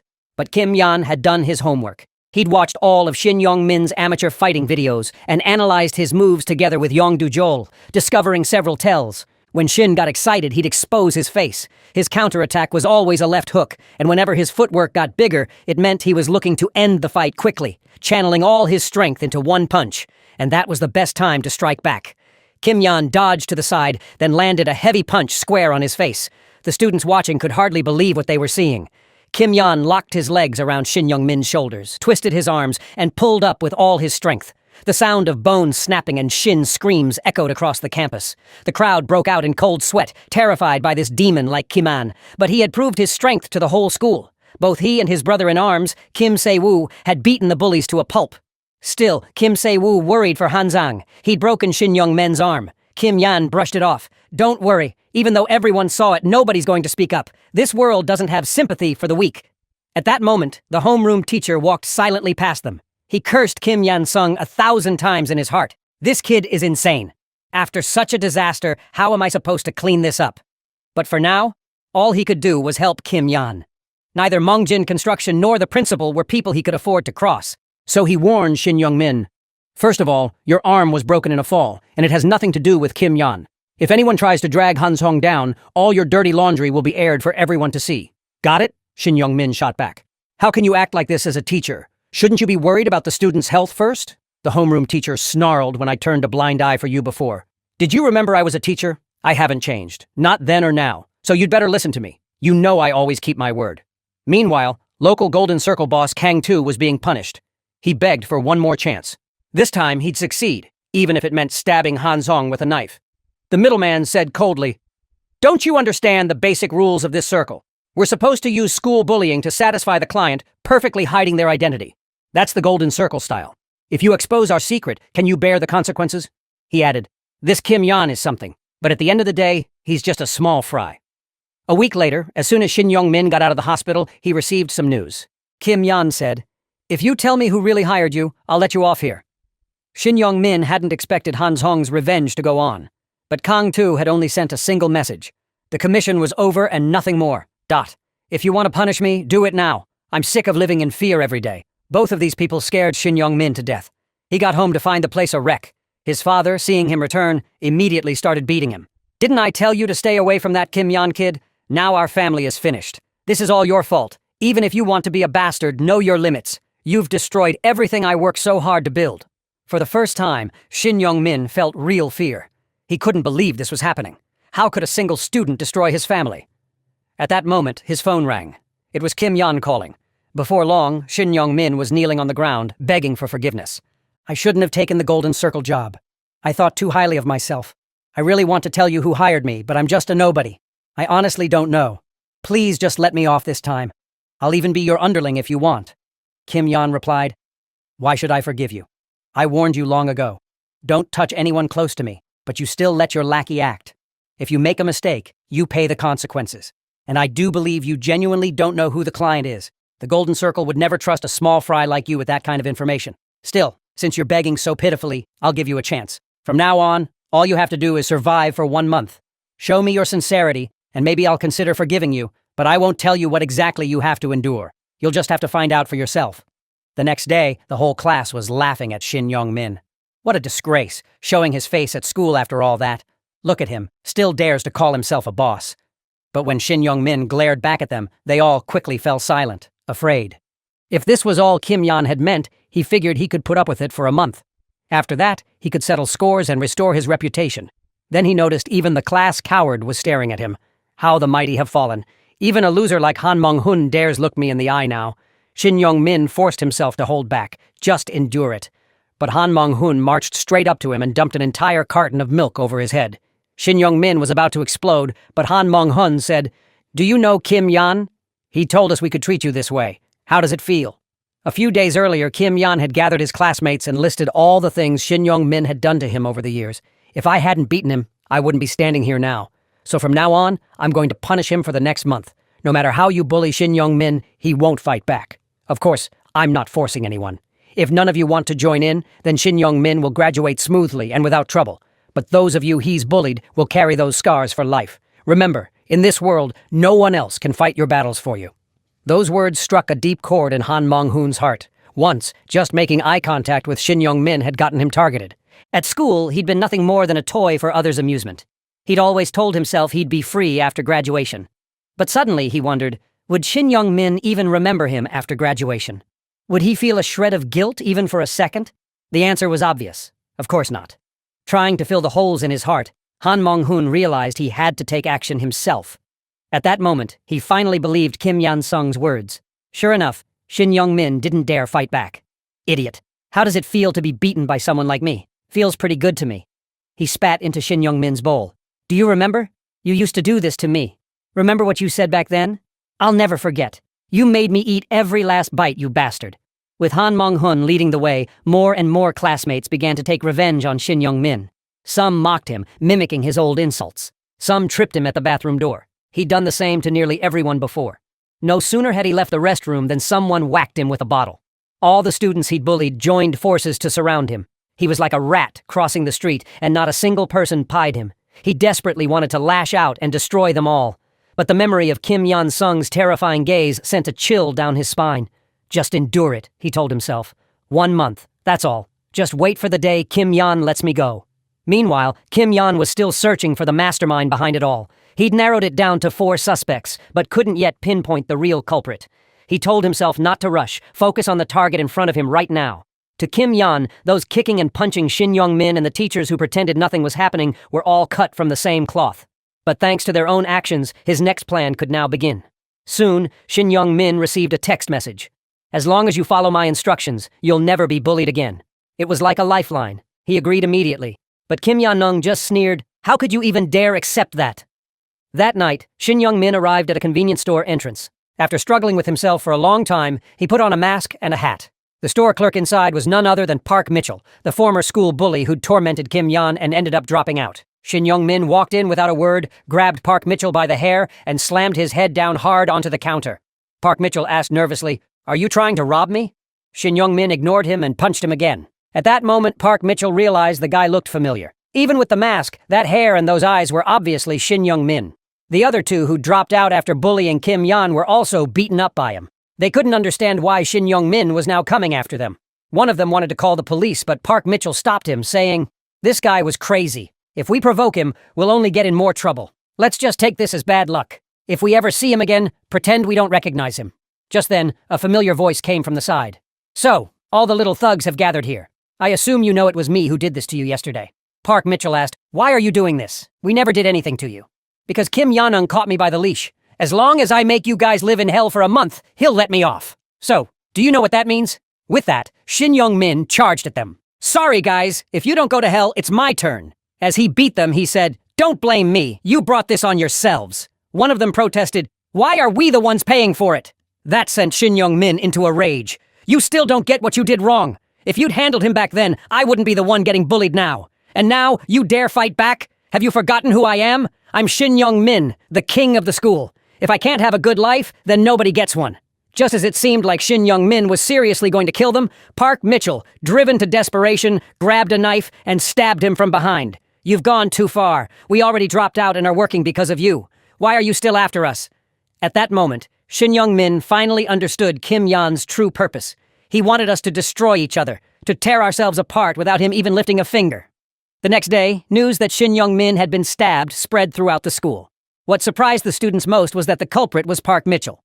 Not only did both of them admit to everything, they even begged to be sent to jail as soon as possible. They said they never wanted to stay in Decent City again. But Kim Yan wasn't done with them yet. He told Gang Bayam, "When these four get out of prison, make sure they go right back in. I don't want them to live a single normal day in this society." Gang Bayam was shocked. "This guy was even scarier than me.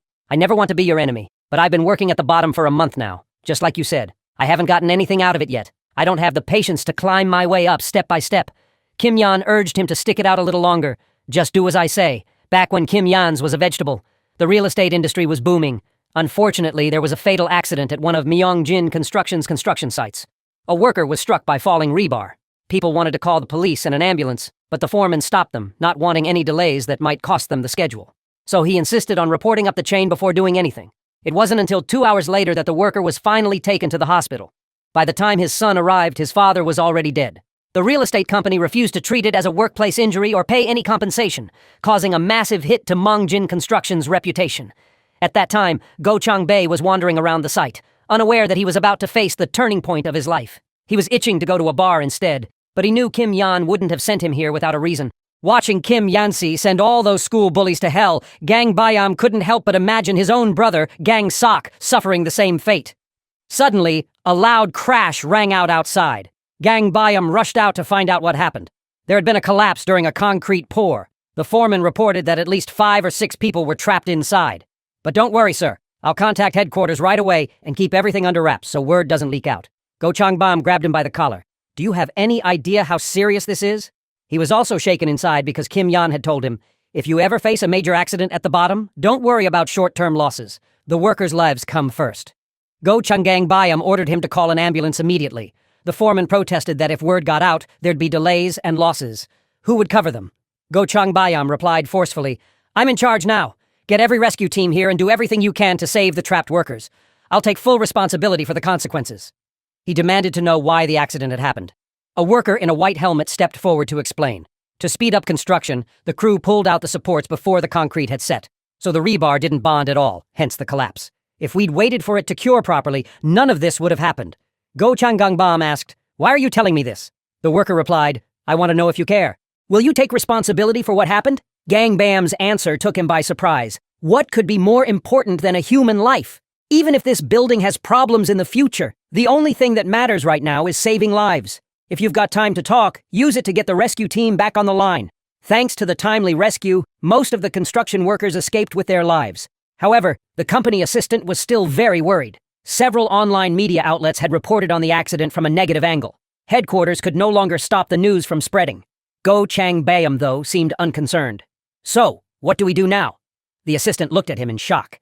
"Didn't you already have a plan when you decided to save those people?" "Plan? What plan? I only called in the rescue teams because I didn't want anyone to die." Soon his father called. The assistant asked why he didn't answer. Go Changbayam replied, "Don't worry about it." Only after his father finally stopped calling did Gangbayam quickly reach out to Kim Yan for instructions on what to do next. When he got home, his younger brother, Gang Sok, began berating him. "How could you act on your own without reporting to the higher-ups? Human lives are important, but you've ruined our company's reputation. Did you ever consider how much this would cost us? If we can't sell our properties in the future, can you take responsibility for that?" their father added. "Because you called for rescue, the journalist got to the scene right away. So, what's your plan for handling this?" Earlier on the phone, Kim Yan had told him, "Your father cares deeply about construction quality, but now there's been a safety accident. How do you think he'll react? He'll face the problem head-on and solve it, so you need to follow his lead." At that moment, Gangbayam gave a shocking answer. "Let's tear down the entire project and start over." His father scolded him sternly. "You think banks lend money for free? Interest piles up every day, not to mention what we've already invested. Developers care about profit. Do you really think that's necessary?" Go Changbam replied, "It'll cost us a fortune, but our reputation is what matters most." Recently, the news has been full of shoddy construction scandals. Real estate companies make money, but their reputations are in ruins. If we only patch up the collapsed building, no one will buy it. Go Changang Sok sneered. "And who caused all this in the first place? But even that's less of a loss than rebuilding." "You're wrong," Go Changbeam said. "We can't just focus on the money. We need to rebuild our reputation by building high-quality properties. Right now, only one building has collapsed. If we admit fault and show everyone how strict we are about quality, our reputation will recover one day. That will become the foundation of Mongjin construction." Go Changsok mocked him. "Are you some kind of idealist? Our company is about profit, not ideals." But just then, their father smiled in satisfaction. "My eldest son has finally woken up. What frustrates me most about this accident isn't that you let the news get out, but that we made such a basic, disgraceful mistake in our construction. Such a low-level error only ruins our reputation. Houses are for people to live in. Safety is the most important thing. Changam, you did well this time. I thought you'd become a useless playboy, but you're starting to remind me of myself. Keep it up, and I'll be able to entrust the family business to you." Hearing this, Gang Sok nearly ground his teeth to dust. Afterward, Gang Bayam turned to Kim Yan for advice. Although his father told him to keep it up, he had no idea what to do next. Kim Yan told him, "First, take care of the victims of the accident. The first group is the people who already bought homes, promised to cover their mortgage interest due to the construction delay, and lower the sale price. Their complaints will soon disappear. The second group is the injured workers. Approach them sincerely and take care of all their needs. Make them feel that being a Mongjin construction worker is something to be proud of." So Go Changbaem not only gave them a generous compensation, he also promised to assign them to important positions at headquarters once they recovered. The workers' families were moved to tears through all this.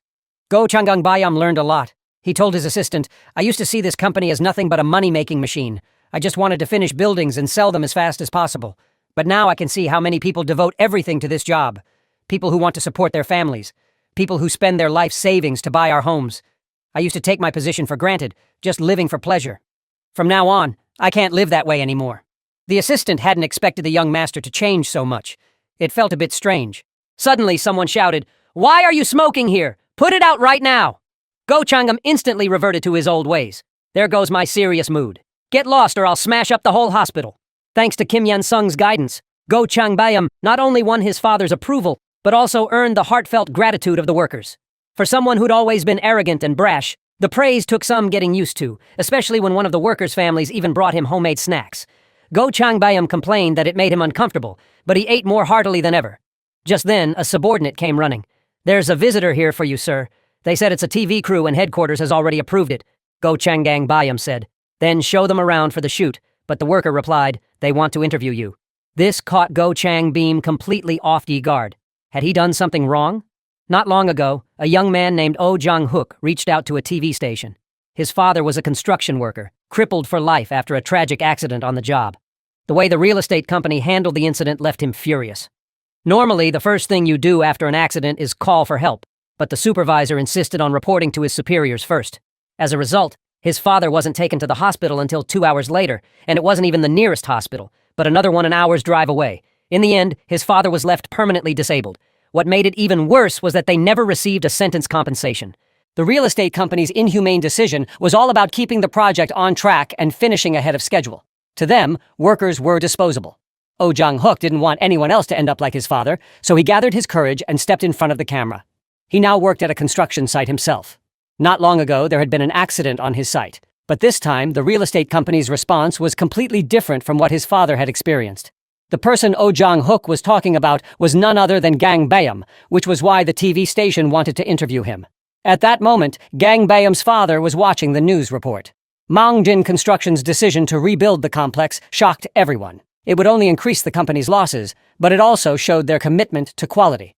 Next came the interview with Go Chang-bae. "We've heard you said that human life matters more than loss. Not only that, you've taken responsibility for the accident, ordering a full rebuild. Why did you make such an unusual decision?" Go Changam answered, "I was simply following my father's teachings. Since I was young, he always told us that what we do isn't just about making money, but a family business that must be carried on for a lifetime." Just then, his father's phone rang. On the other end, Someone praised him for raising such an outstanding eldest son and said they wanted to introduce their daughter to Go Changam. Right after, a marriage agency called hoping to arrange meetings with the daughters of judges and prosecutors. His father, of course, refused when he'd reached out before they'd turned him down. He told his secretary, "From now on, you don't need to forward any more matchmaking calls." Then he asked her about the company's situation. She replied, "Many companies and agencies are eager to sign contracts with us now. Some major orders include several office buildings for Scroop, 3,000 units of redevelopment in Gangnam, and a new city project in Gangbuk. Even Dasan City called they want to finalize the 5,000-unit residential project we discussed and hope to announce the construction schedule before next year." This is exactly the opportunity the chairman has been waiting for. Not long after, Go Chang Beam received stunning news. The chairman was appointing him as an executive director of Myeongjin Construction. Suddenly, all eyes were on him with respect. It felt like a dream. Normally, these people looked at him like he was nothing but a spoiled brat. More than that, most of them had always been supporters of his brother, Go Chang-sok. His father told him to get involved in the Daesan City project as well. "It's a little early, but you'll learn a lot in the process. Go Chang-bae deeply. I look forward to working with everyone soon." Kim Yan heard the news. It left him a little unsettled. Things were moving much faster than he'd expected. Gang Bayam's involvement in the project was supposed to come later. According to the original plan, Gang Bayam would use this accident to secure his position in the company, but Chairman Gyeong Jin had immediately promoted him to executive director. This was a development Kim Yan hadn't foreseen. He realized he'd need to predict every variable with even more precision from now on. He couldn't afford even a single mistake. That was when a luxury car pulled onto the school grounds. Kim Yan recognized it as Go Chang Bam's. But why was he coming? He hadn't mentioned anything about this in his messages. Go Chang Bam went straight to the principal's office. "I'm here to thank you for looking after my brother these past few months." The principal put on his most sincere smile. "I was only doing my duty as an educator." Go Chang Bam said, "Even so, I'd like to show my appreciation. As the saying goes, courtesy demands reciprocity, so I'm giving your school a new gymnasium, the latest model with an indoor swimming pool." Inside, the principal was overjoyed. A state-of-the-art gym was the hallmark of a top school. He immediately began flattering Go Chang Beam, promising that the whole school would support Kim Yan's unconditionally in the future. Then Go Chang said, "Could you call someone else in for me? I mean, Kim Yan-seong's homeroom teacher. Lately, rumors had been spreading that the teacher had taken bribes, all because he'd publicly disciplined Shin Yong-men." Go Chang-bam told him not to worry about what others said. "You chose to stand with me, so I'll make sure you rise through the ranks here. I hear you like to relax after work at the bar. I've already arranged things with the city's biggest club. Bring your friends and the tab goes on my account. And I've also prepared a crate of vitamin drink stuff with cash. Don't forget to take it home with you from now on. Remember, the one backing you isn't just some rich parent, but the most powerful successor in all of Daesan City." Once everything was settled, Go Changa met Kim Yan face to face. "If you want to help me become chairman, that means you'll need my power sooner or later. So let's work together and give each other as much support as we can. If you need anything right now, just say the word. Whatever it is, I'll make it happen for you."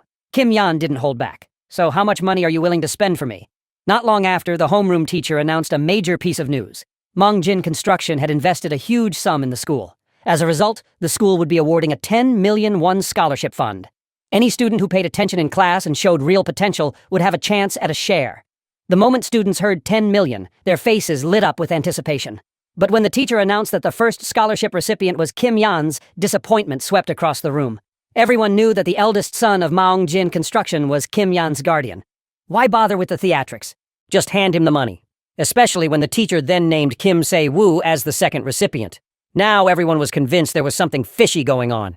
Sure, Kim Yan had the Myeongjin Construction behind him, but he'd also topped the midterms. But what did Kim Se-woo have to offer? How did he deserve a scholarship? Was it just because he was Han Song's friend? Rumors began swirling about Kim Yan-sung's connection to Myeongjin Construction. Some whispered, could he be the chairman's illegitimate son? The next moment, the student who said it turned pale. He tried to slip away quietly, only to find Kim Yan's waiting for him just around the corner, having overheard every word. Han Song crooked a finger, beckoning him over. The student broke out in a cold sweat, already imagining the worst. But Han Song didn't beat him up. It was none other than Jo Joan, known as the school's loudspeaker. "No need to be scared. As long as you do me a favor, you'll be safe. Yes, the scholarship selection is unfair, but you should know there's no limit to the number of recipients. Anyone could win one, even someone with grades as bad as yours. So I want you to spread this message to every student and add one more detail." The next day, all sorts of rumors were flying around school. Supposedly, Myeongjin Construction Scholarship existed to reward those close to Kim Yan's. Back then, only Kim Se-woo had stood up for him. Hence, he got the scholarship, and there was no cap on recipients. Anyone who stood with Kim Yan's could get one. Word was, he was planning to use the school as a base to wipe out every school bully in Daesan City. Rumor had it he'd welcome any student willing to help him regardless of past grievances.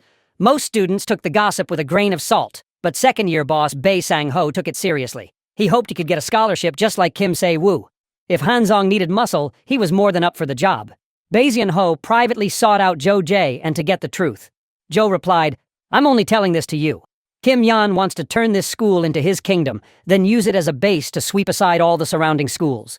If someone can step up and show their strength and loyalty now, Han-song will definitely reward them." Bae Sang-ho knew there was a lot of money at stake, but worried Han-song wouldn't accept someone who'd once defied him. Still, he decided to give it a shot. The money was just too important. He nervously approached Kim Yan. "Do you have a moment?" Han-song agreed right away, which made Bae Yang-ho even more anxious. He quickly apologized for what happened before, but Han-song told him to get to the point. Bae Sang-ho said he really needed money. "If you want someone strong and obedient, why not consider me? I won't let you down." Han-song agreed, but said there was a test first. Soon after, Byung-ho gathered all the third-year school bullies. They assumed Bae Xiang-ho was trying to take Shin Young-min's place as boss, and were ready to put him in his place. But when Bae Xiang-ho showed up, everyone saw that his face was swollen like a pig's head. He told them, "Listen up, all you third years. From today, I'm Kim Yan's man. If anyone doesn't want to join him, raise your hand. But if you do, I'll beat you so bad you won't be able to take care of yourself." It turned out Han-song's test was to have Bae Sang-ho beaten to a pulp without fighting back. "What I need right now is a loyal dog. You do what I say. Take whatever reward I give you. It hurts." "Sure, but when I saw that transfer hit my account, it was all worth it." And Han-song promised, "As my dog, you'll get another scholarship tomorrow. Stay loyal and I'll keep rewarding you. But if you ever turn on your master, I'll tear you to pieces." Baso wondered if he'd lost all dignity. He was being treated like a dog, but he had no choice. 5 million won was more than he could ever earn with his fists in a lifetime. Then Byung-go called all the third-year bullies together. He announced that from now on, everyone had to follow Kim Yan. The third years were unconvinced. Bae Sang-ho used his fists to change their minds. "Don't think I've always been obedient because I was afraid of you. It was only because of that monster Shin Young-min. Now that he's gone, you'd better think twice about your own strength. Remember this. From now on, Kim Yan is our god. You do whatever he says. Anyone who resists, I'll personally send them to hell. And one more thing. It's true that sucking up to Kim Yan-sung will get you a scholarship. So from now on, you'd better worship our god unconditionally. He'll never be stingy with his rewards." The next day, when Park Jin-woo heard about it, he thought Bae Sang-ho had lost his mind. He defended Kim Yan's before, and now he turned into his obedient dog, and there's no way Han-song would just hand over that much money right away. Then he noticed a crowd of students gathered around the bulletin board. To his shock, it said Bae Sang-ho was a scholarship recipient. Park Jin-woo broke out in a cold sweat. What exactly is Kim Yan-sung's relationship with Myongjin Construction? It made sense for Bae Sang-ho, but why did that loudmouth Jo-jan get a scholarship? To Jo-jan told him, "I just did what Kim Yan's asked and I got a scholarship. Let me give you some advice. Be careful from now on and don't ever cross Kim Yan's or you'll end up just like Shin Young-min." Park Jin-woo couldn't believe it. Kim Yan really was turning Chenille High into his own kingdom. How was he supposed to have a peaceful school life now? With the situation changing fast, the Golden Circle's client was unhappy. "I heard Golden Circle was supposed to be the best. That's why I hired you. If you can't get rid of Kim Yan, I'm telling the other members, you're all hype and no results." The middleman replied confidently, "Don't worry. This time we're sure to succeed." Turns out they'd sent their assassin, Cho Tae-jun, from the Golden Circle. Cho Tae-jun would be transferring into Chenille High specifically to take out Kim Yi-anung. The principal hadn't wanted to accept him at first, but the city's education director had personally requested it. Cho Tae-jun claimed the education director was a friend of his father's. The principal didn't buy it for a minute. Forcing a transfer like this was grounds for discipline if reported, but why would they risk it? Was he really a mercenary from Golden Circle? Even so, I won't let him run wild here, the principal warned him. Chenille High is the best prestigious school around. If you break the rules, I don't care if your dad's friends with the education director. I won't go easy on you. Cho Tae-jun just sneered at the threat. When he arrived in his new class, he ran into an old acquaintance, Park Jin-woo. 6 months ago, when Cho Tae-jun first joined Golden Circle, he tried to build up some connections and figured Park Jin-woo was useless. Now, he figured he could use him to learn about the school. Park Jin-woo said the school wasn't anything special, but there was one thing he had to watch out for. There's this guy, Kim Yan. Whatever you do, don't mess with him. He's not only good at fighting, he's got powerful connections. Cho Tae-jun mocked him. Didn't you say you were the boss here? Why are you so scared of him? Park Jin-woo answered awkwardly. Just trust me. Stay away from him. Golden Circle had assigned Cho Tae-jun a mission. Forced Kim Yeon's to drop out within 6 months. To him, that sounded easy. All he had to do was keep bullying him until school became a nightmare, right?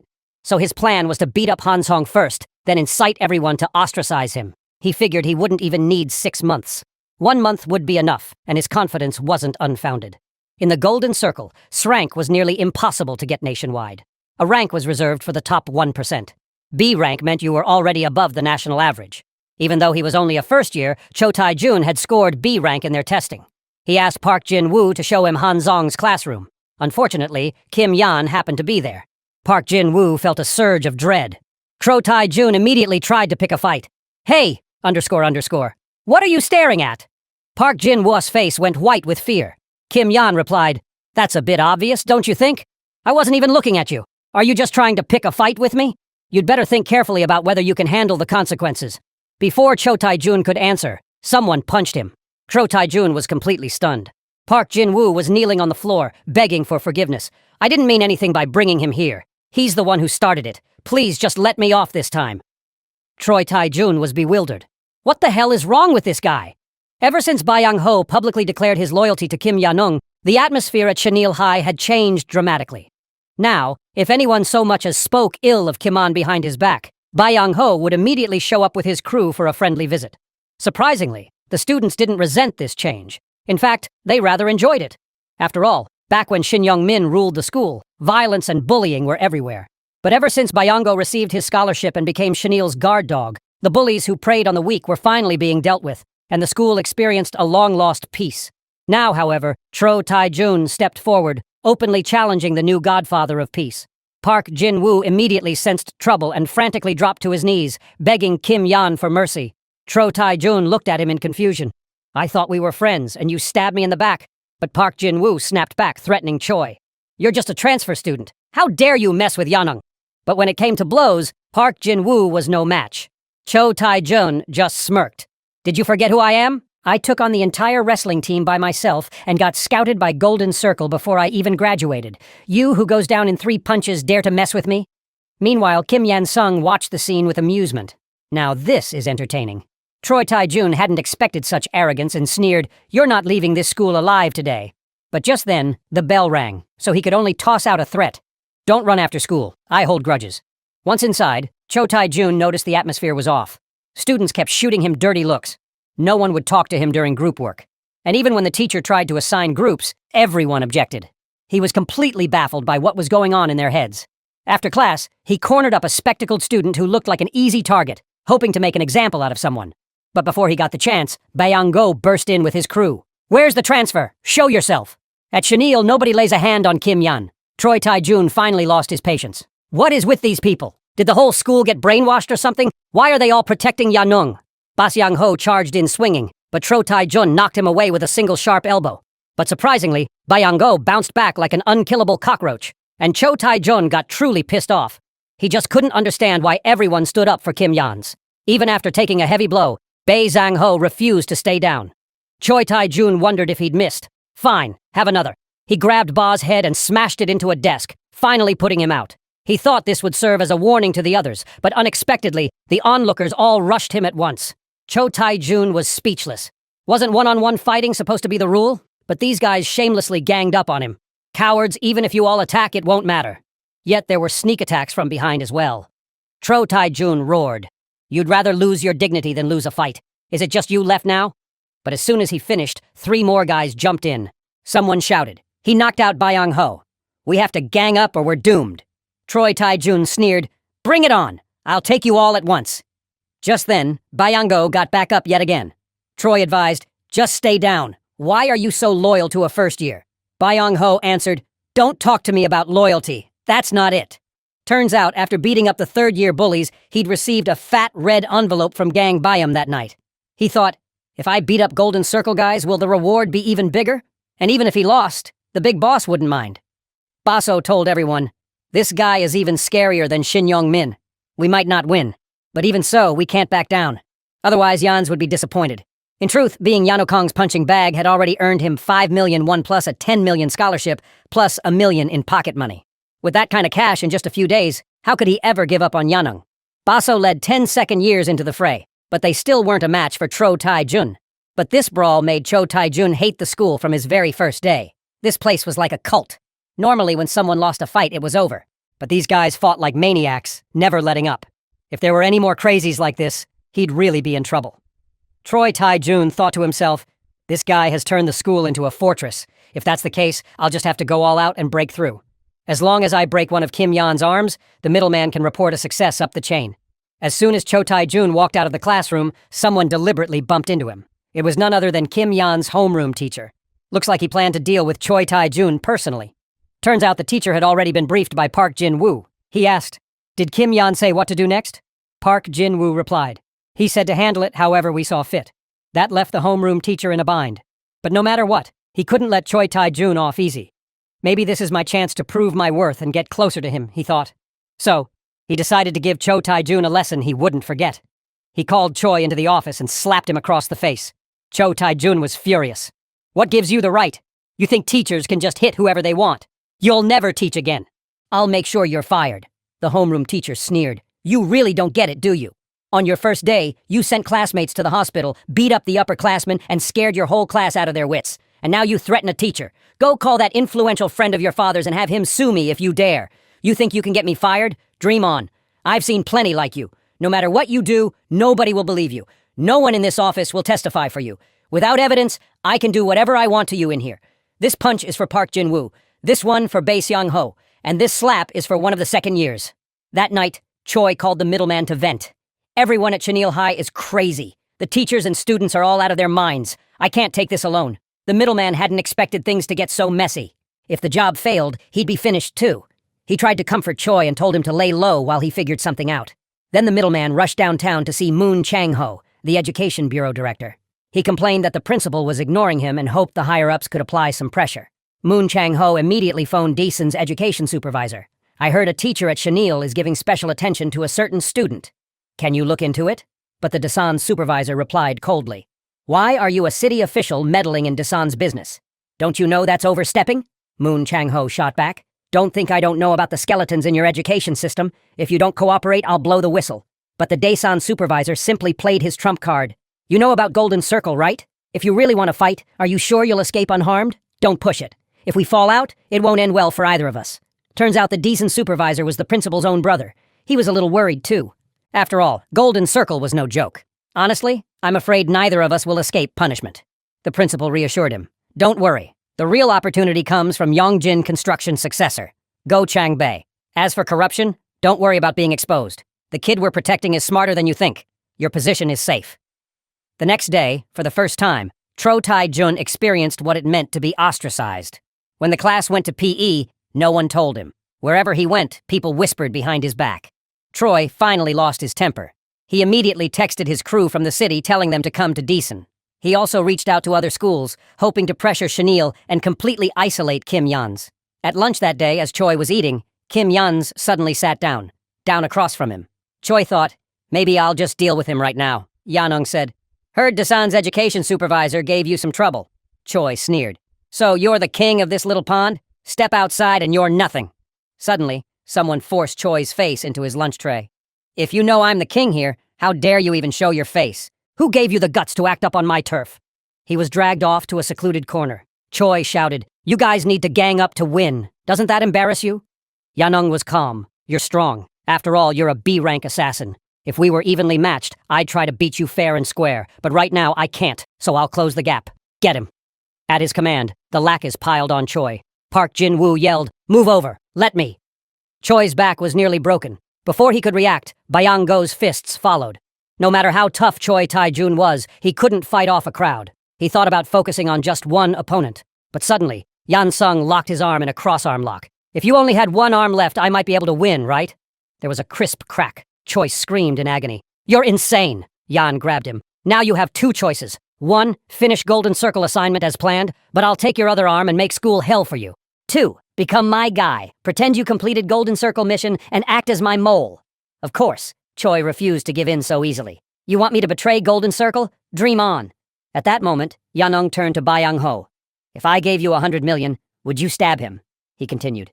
"If you won't, I'll find someone else. I don't mean kill him. I'll call an ambulance right away.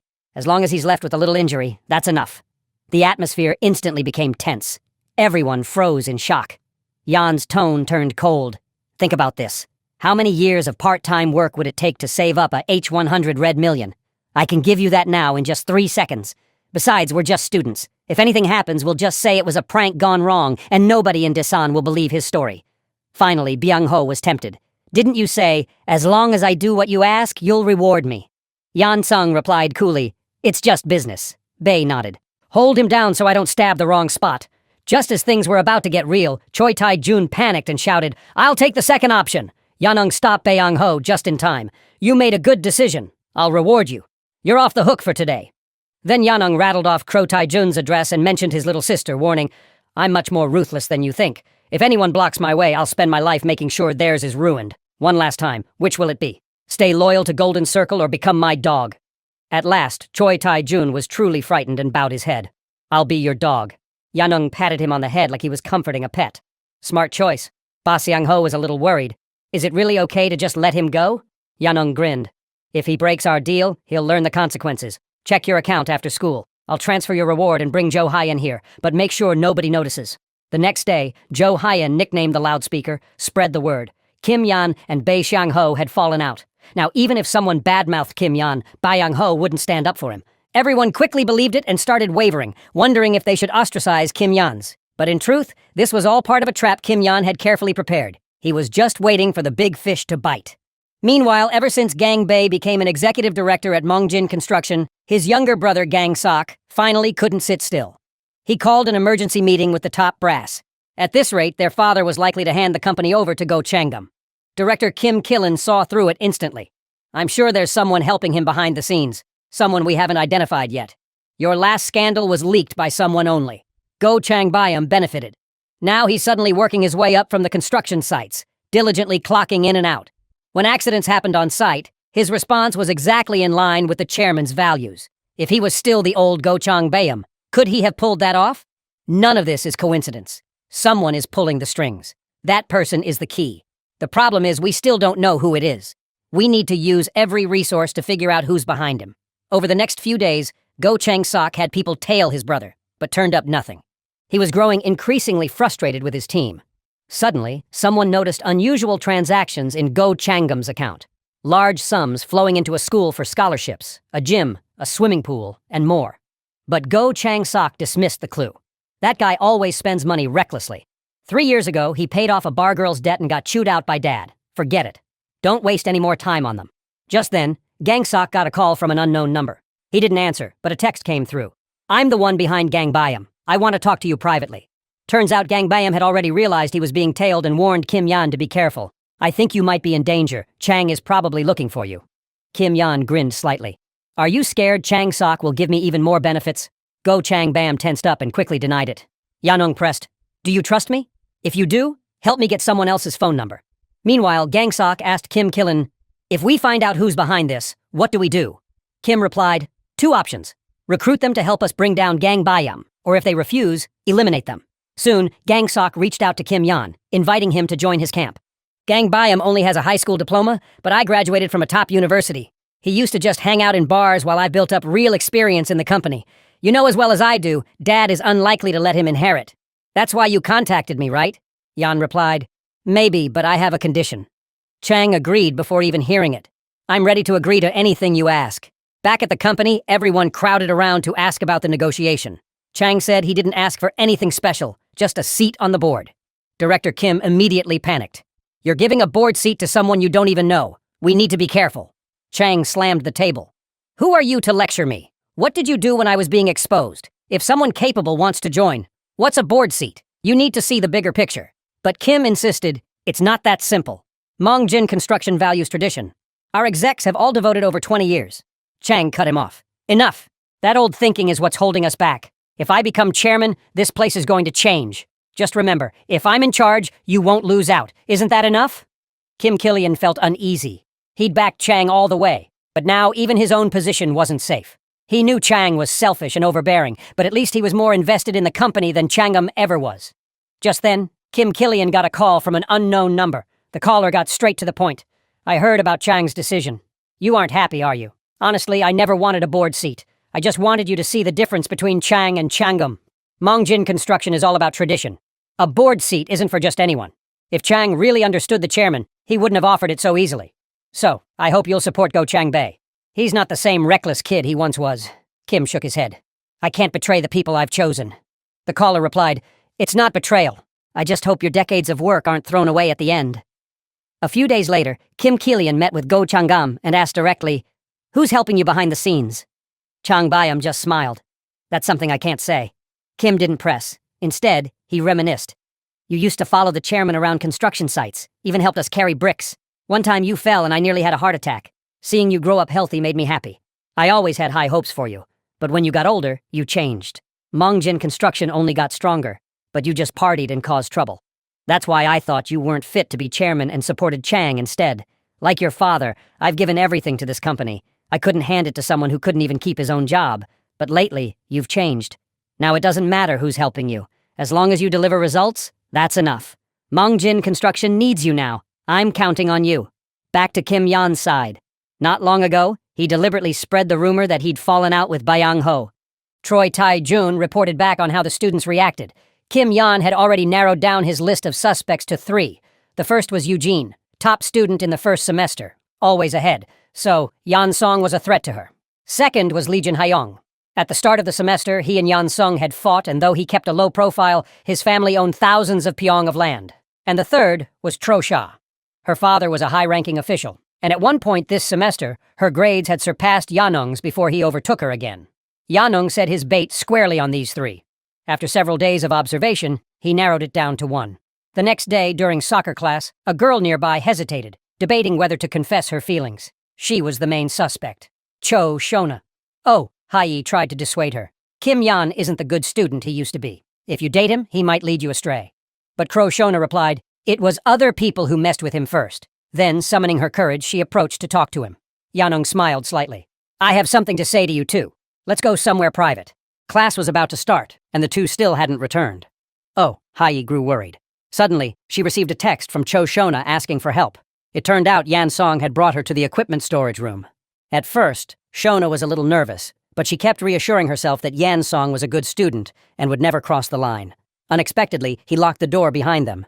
He asked, Do you know why all these things have been happening to me lately? Actually, someone's been controlling things from the shadows. I've set up traps sending different signals to 3 suspects. I told the first I was exhausted and wanted to transfer schools. If she's the mastermind, she'd be thrilled.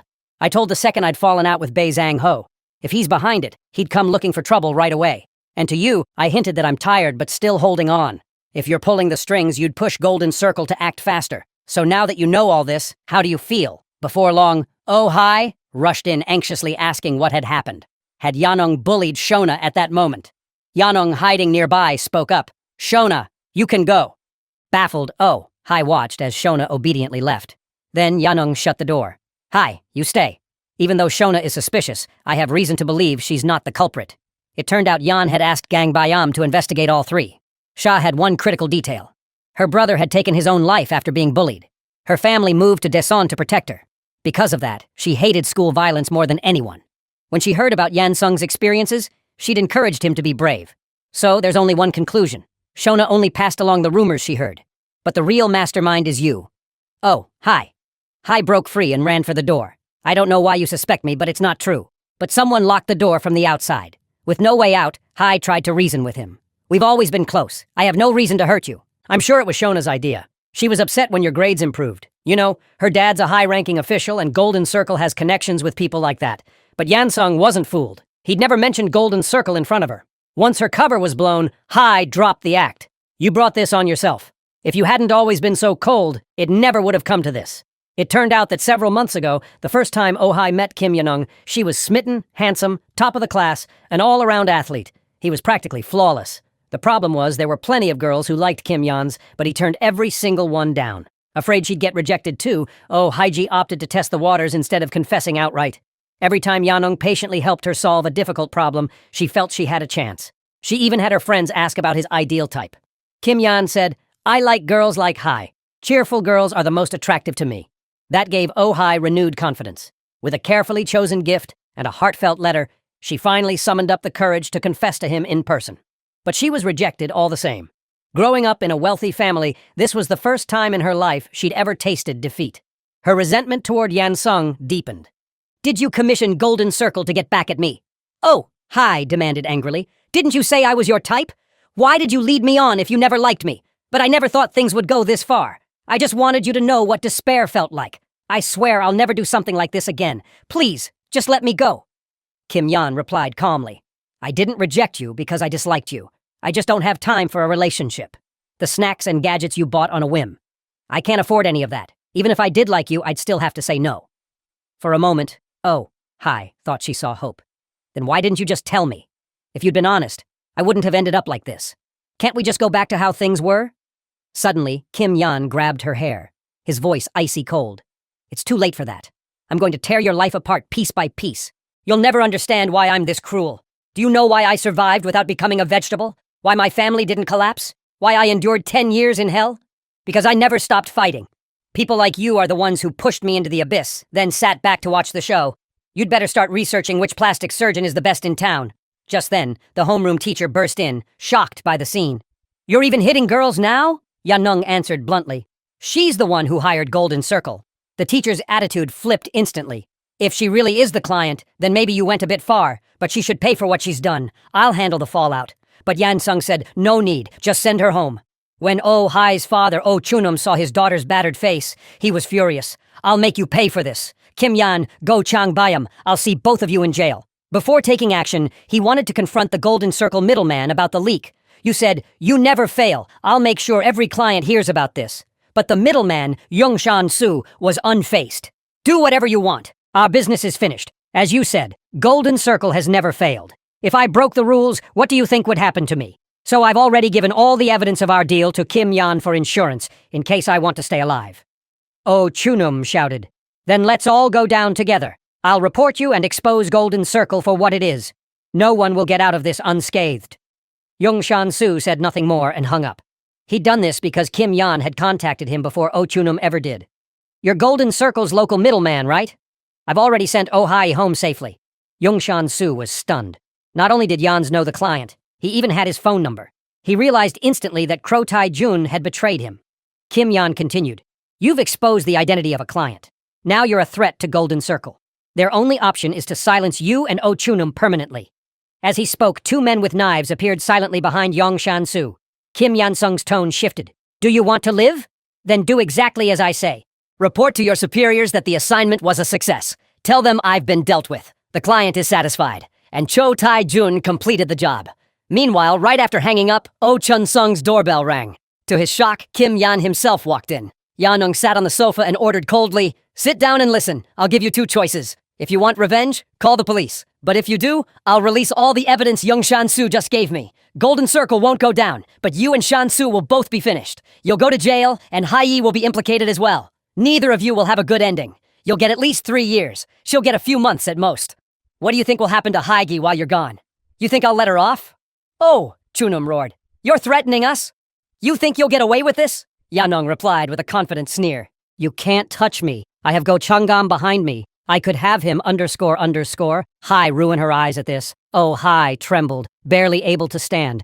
Yanong slowly reached behind him, pulled out a knife, and tossed it on the floor. "Here's another option. Do it yourself. Make sure this demon can never hurt anyone again." With that, he left the room without looking back. "You're insane. Call the police." His wife screamed, "He's gone! Call the police!" But Oh Chun just knelt, staring at the knife, haunted by Yan Sung's words. If this gets out, he's going to jail. Against Maong Jin Construction and Go Chang Bei, they didn't stand a chance. If their lives and legacy were destroyed, who would be responsible without me?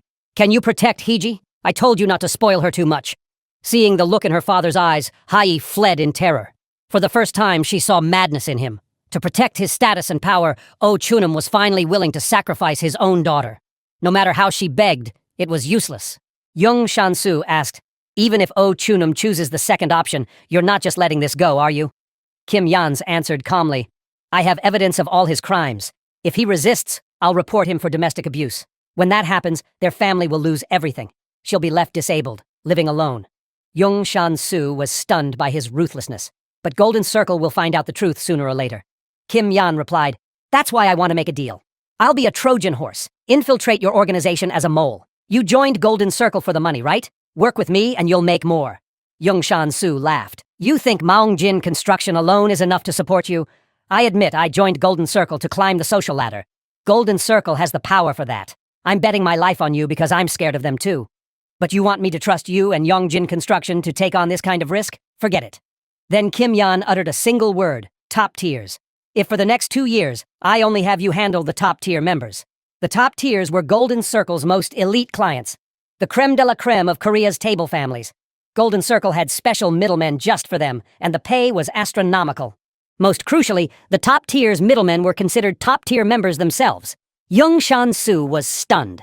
He hadn't expected Yanong to know so much. How could you possibly get me a top-tier only middleman position?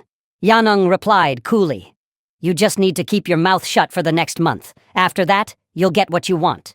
He knew all of this because in a few years, everyone would know about the coming storm. Society would call it Golden Gate, but the top tier's member list would never be revealed. The whole thing would quietly fade away. Just taking down Golden Circle wasn't enough, because the wealth and power behind them would never crumble so easily. Now he was ready to set the next phase of his plan in motion. To utterly destroy Golden Circle, Kim Yan-sung decided to recruit a Prosperity Party congressman as his new backer. Kim Pan-ho, once a university professor, had leveraged his connections gained by opening doors for the children of the elite to become a member of the National Assembly. But a twist came. Congressman Jang Ho-il from the rival party suddenly exposed a corruption scandal involving Kim Pan-ho. This was the opportunity Kim Yan had been waiting for.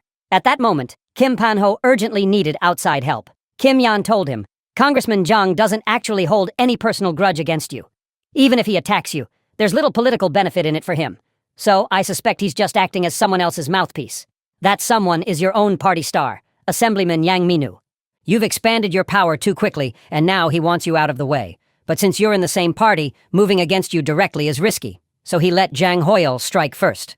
As someone from the opposition, Jang's accusations are more convincing to the public. Kim Pan-ho countered, even if you're right, what's your solution? Kim Yan replied, very soon, a drug scandal involving international students will break out. One of them will be exposed by name. Coincidentally, Jang Hoel's own son is currently studying abroad. If you play this right, you can turn the tables. I've also prepared more plans to benefit you. If you're willing to trust me, give me a call. I'll wait 1 week. A few days later, the drug scandal broke as predicted. Kim Pan-ho was suspicious. You're just a student. How do you know these things? Yanong just smiled. Thanks to Go Chang. His circle of friends hears everything. Kim Pan-ho praised him. You've got guts and a good head. So what else have you prepared?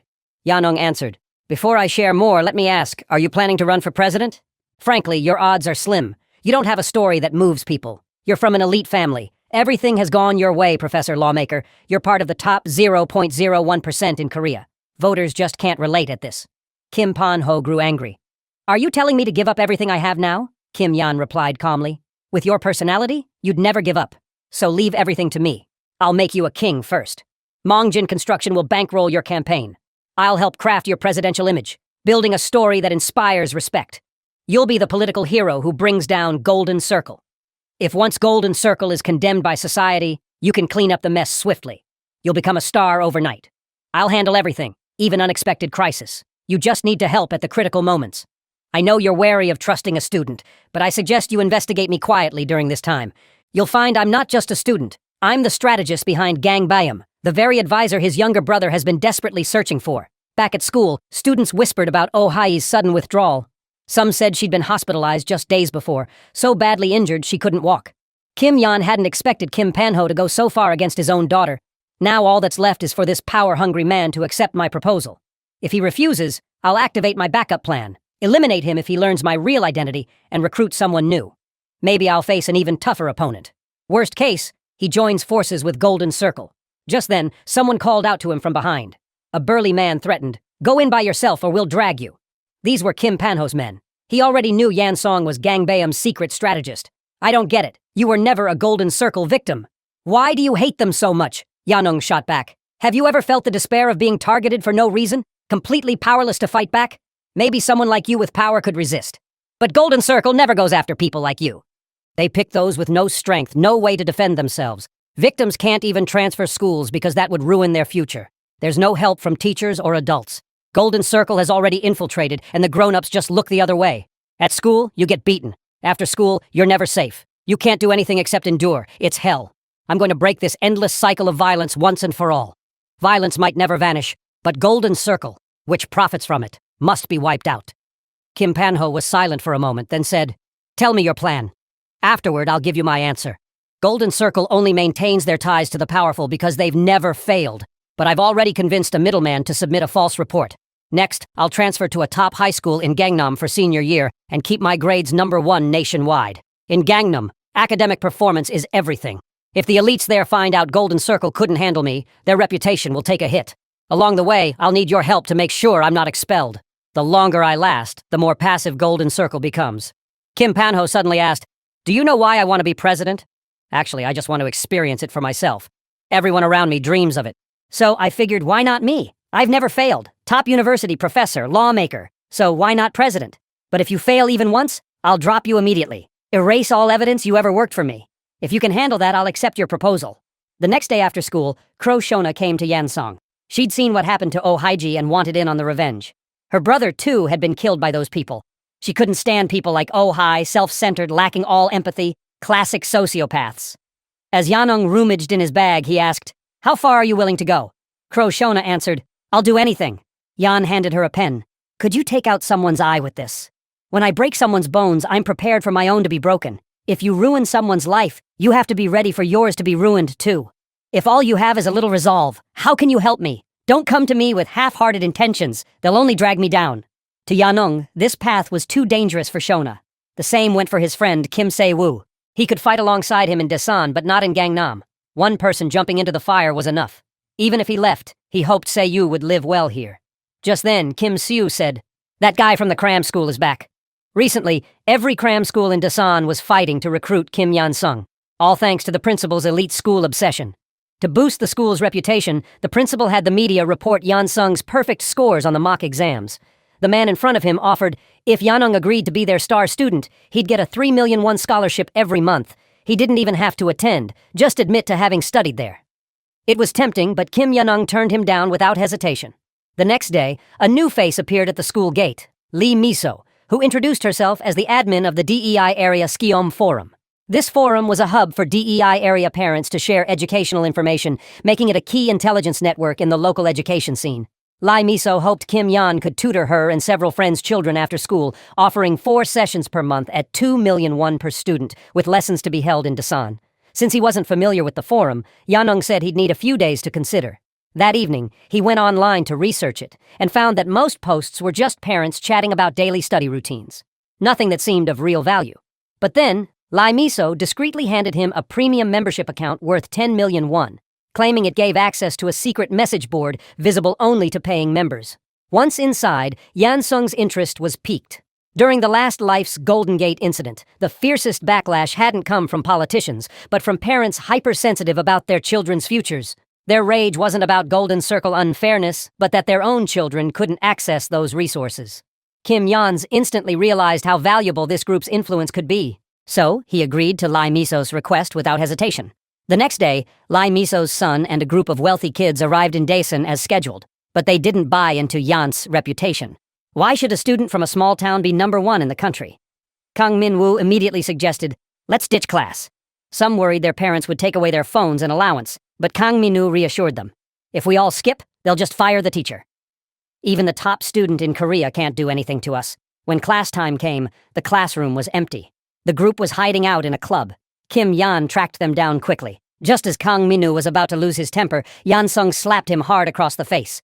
"When a teacher arrives, shouldn't you at least say hello?" Kang Min-woo roared. "Do you know who my parents are? One phone call and you're finished," Kim Yan replied coolly. "Then call them right now. Tell them your first day at CRM school. You got smacked by the teacher like a dog." Yanung's attitude was pure street punk. Kang Min-woo never imagined the country's top student could act like this. He thought the teacher would be bookish and cold. Kang Min-woo immediately called his mom to complain, but when she learned he'd been hit for skipping class, she blew up. "Didn't I tell you to listen to your teacher skipping on the first day? When will you ever learn?" Kim Yan grabbed the phone and put it on speaker. Lai Miso apologized profusely. "Please forgive him just this once. I promise it won't happen again," Yanong reminded her. Remember what I said about punishment rights? She promised instantly. Of course, if Minyu messes up again, you have free rein to punish him however you see fit. The other parents all agree too. Yanung faced the class. Your choice. Pay attention or get taught a lesson. After class, Kang Min-woo was still fuming. He asked Shin Yumi if Daesun had any local tough guys. Getting hit like this, he needed payback. As it happened, Shin Yumi knew someone who claimed to be the local boss. Kang Min-woo had her call him. He wanted to teach Yanung a lesson. With enough coaxing, the so-called boss agreed right away. No one expected this boss to be Park Jin-woo. He had no idea his target was Kim Yan's. Trying to look cool in front of the girls, he bragged endlessly. Because Yanung had to train at the gym before class, Shin Yumi brought them straight there. As soon as Park Jin-woo entered, he shouted, "Who here's the student? Bring him out. I want to see what he's got." Fresh from training, Kim Se-woo recognized him and asked, "What are you doing here?" Shiny Yumi's eyes lit up when she saw Kim Se-woo. "You know this handsome guy?" Park Jin-woo was relieved. The target wasn't Kim Se-woo. Suddenly Shiny Yumi pointed. "He's the one who hit us." At that moment, Kim Yan appeared. Park Jin-woo's face went white and he bolted. Shin Yumi chased after him. "Where are you going?" Park Jin-woo broke out in a cold sweat. He'd nearly caused a scene. She caught up and grabbed him. "Park Jin-woo, the tutor is Kim Yan-sung, the one who hit us. Aren't you the boss of Daesan?" Park Jin-woo panicked. "Say no more and don't ever call me again. If you want to stay safe, just listen to Yanung." With a look of helplessness, he muttered, "I knew this would happen. In the end, nothing's worth more than your life." After that, the spoiled students could only quietly return to class. During the lesson, someone started nodding off. Yanung raised his voice. "Wake up. I know commuting to Daesan 3 times a week is rough, but the least you can do is understand your own parents.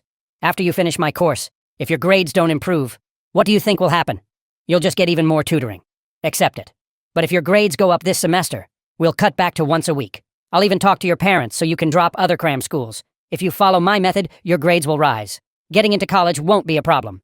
Do you want to live at cram school every day, or just take my class once a week and have free time?" Half a month later, everyone's final grades had jumped a whole tier. Lai Miso was thrilled and asked Yanung to keep tutoring them once a week. "We'll pay you 10 million won per student every month, and if scores go up again, there's a bonus." Yanung didn't care about the money. "As long as you keep your word, I'll do it." She agreed immediately. Just as she was about to leave, Yanung suddenly asked, "What does Minya's father do?"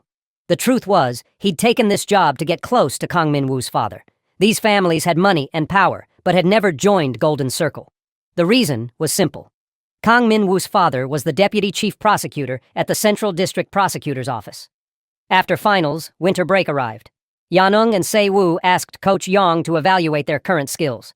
Young said, "Se-woo's boxing is at a pro level, but his grappling is still weak. He can only compete with amateurs. As for you, Yanung, you could challenge pro fighters, but only those ranked at the bottom because your body hasn't matured yet.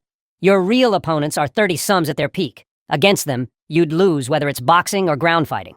The physical gap is too big." Yan grinned. "Then, coach, let's use this winter break to bulk up together.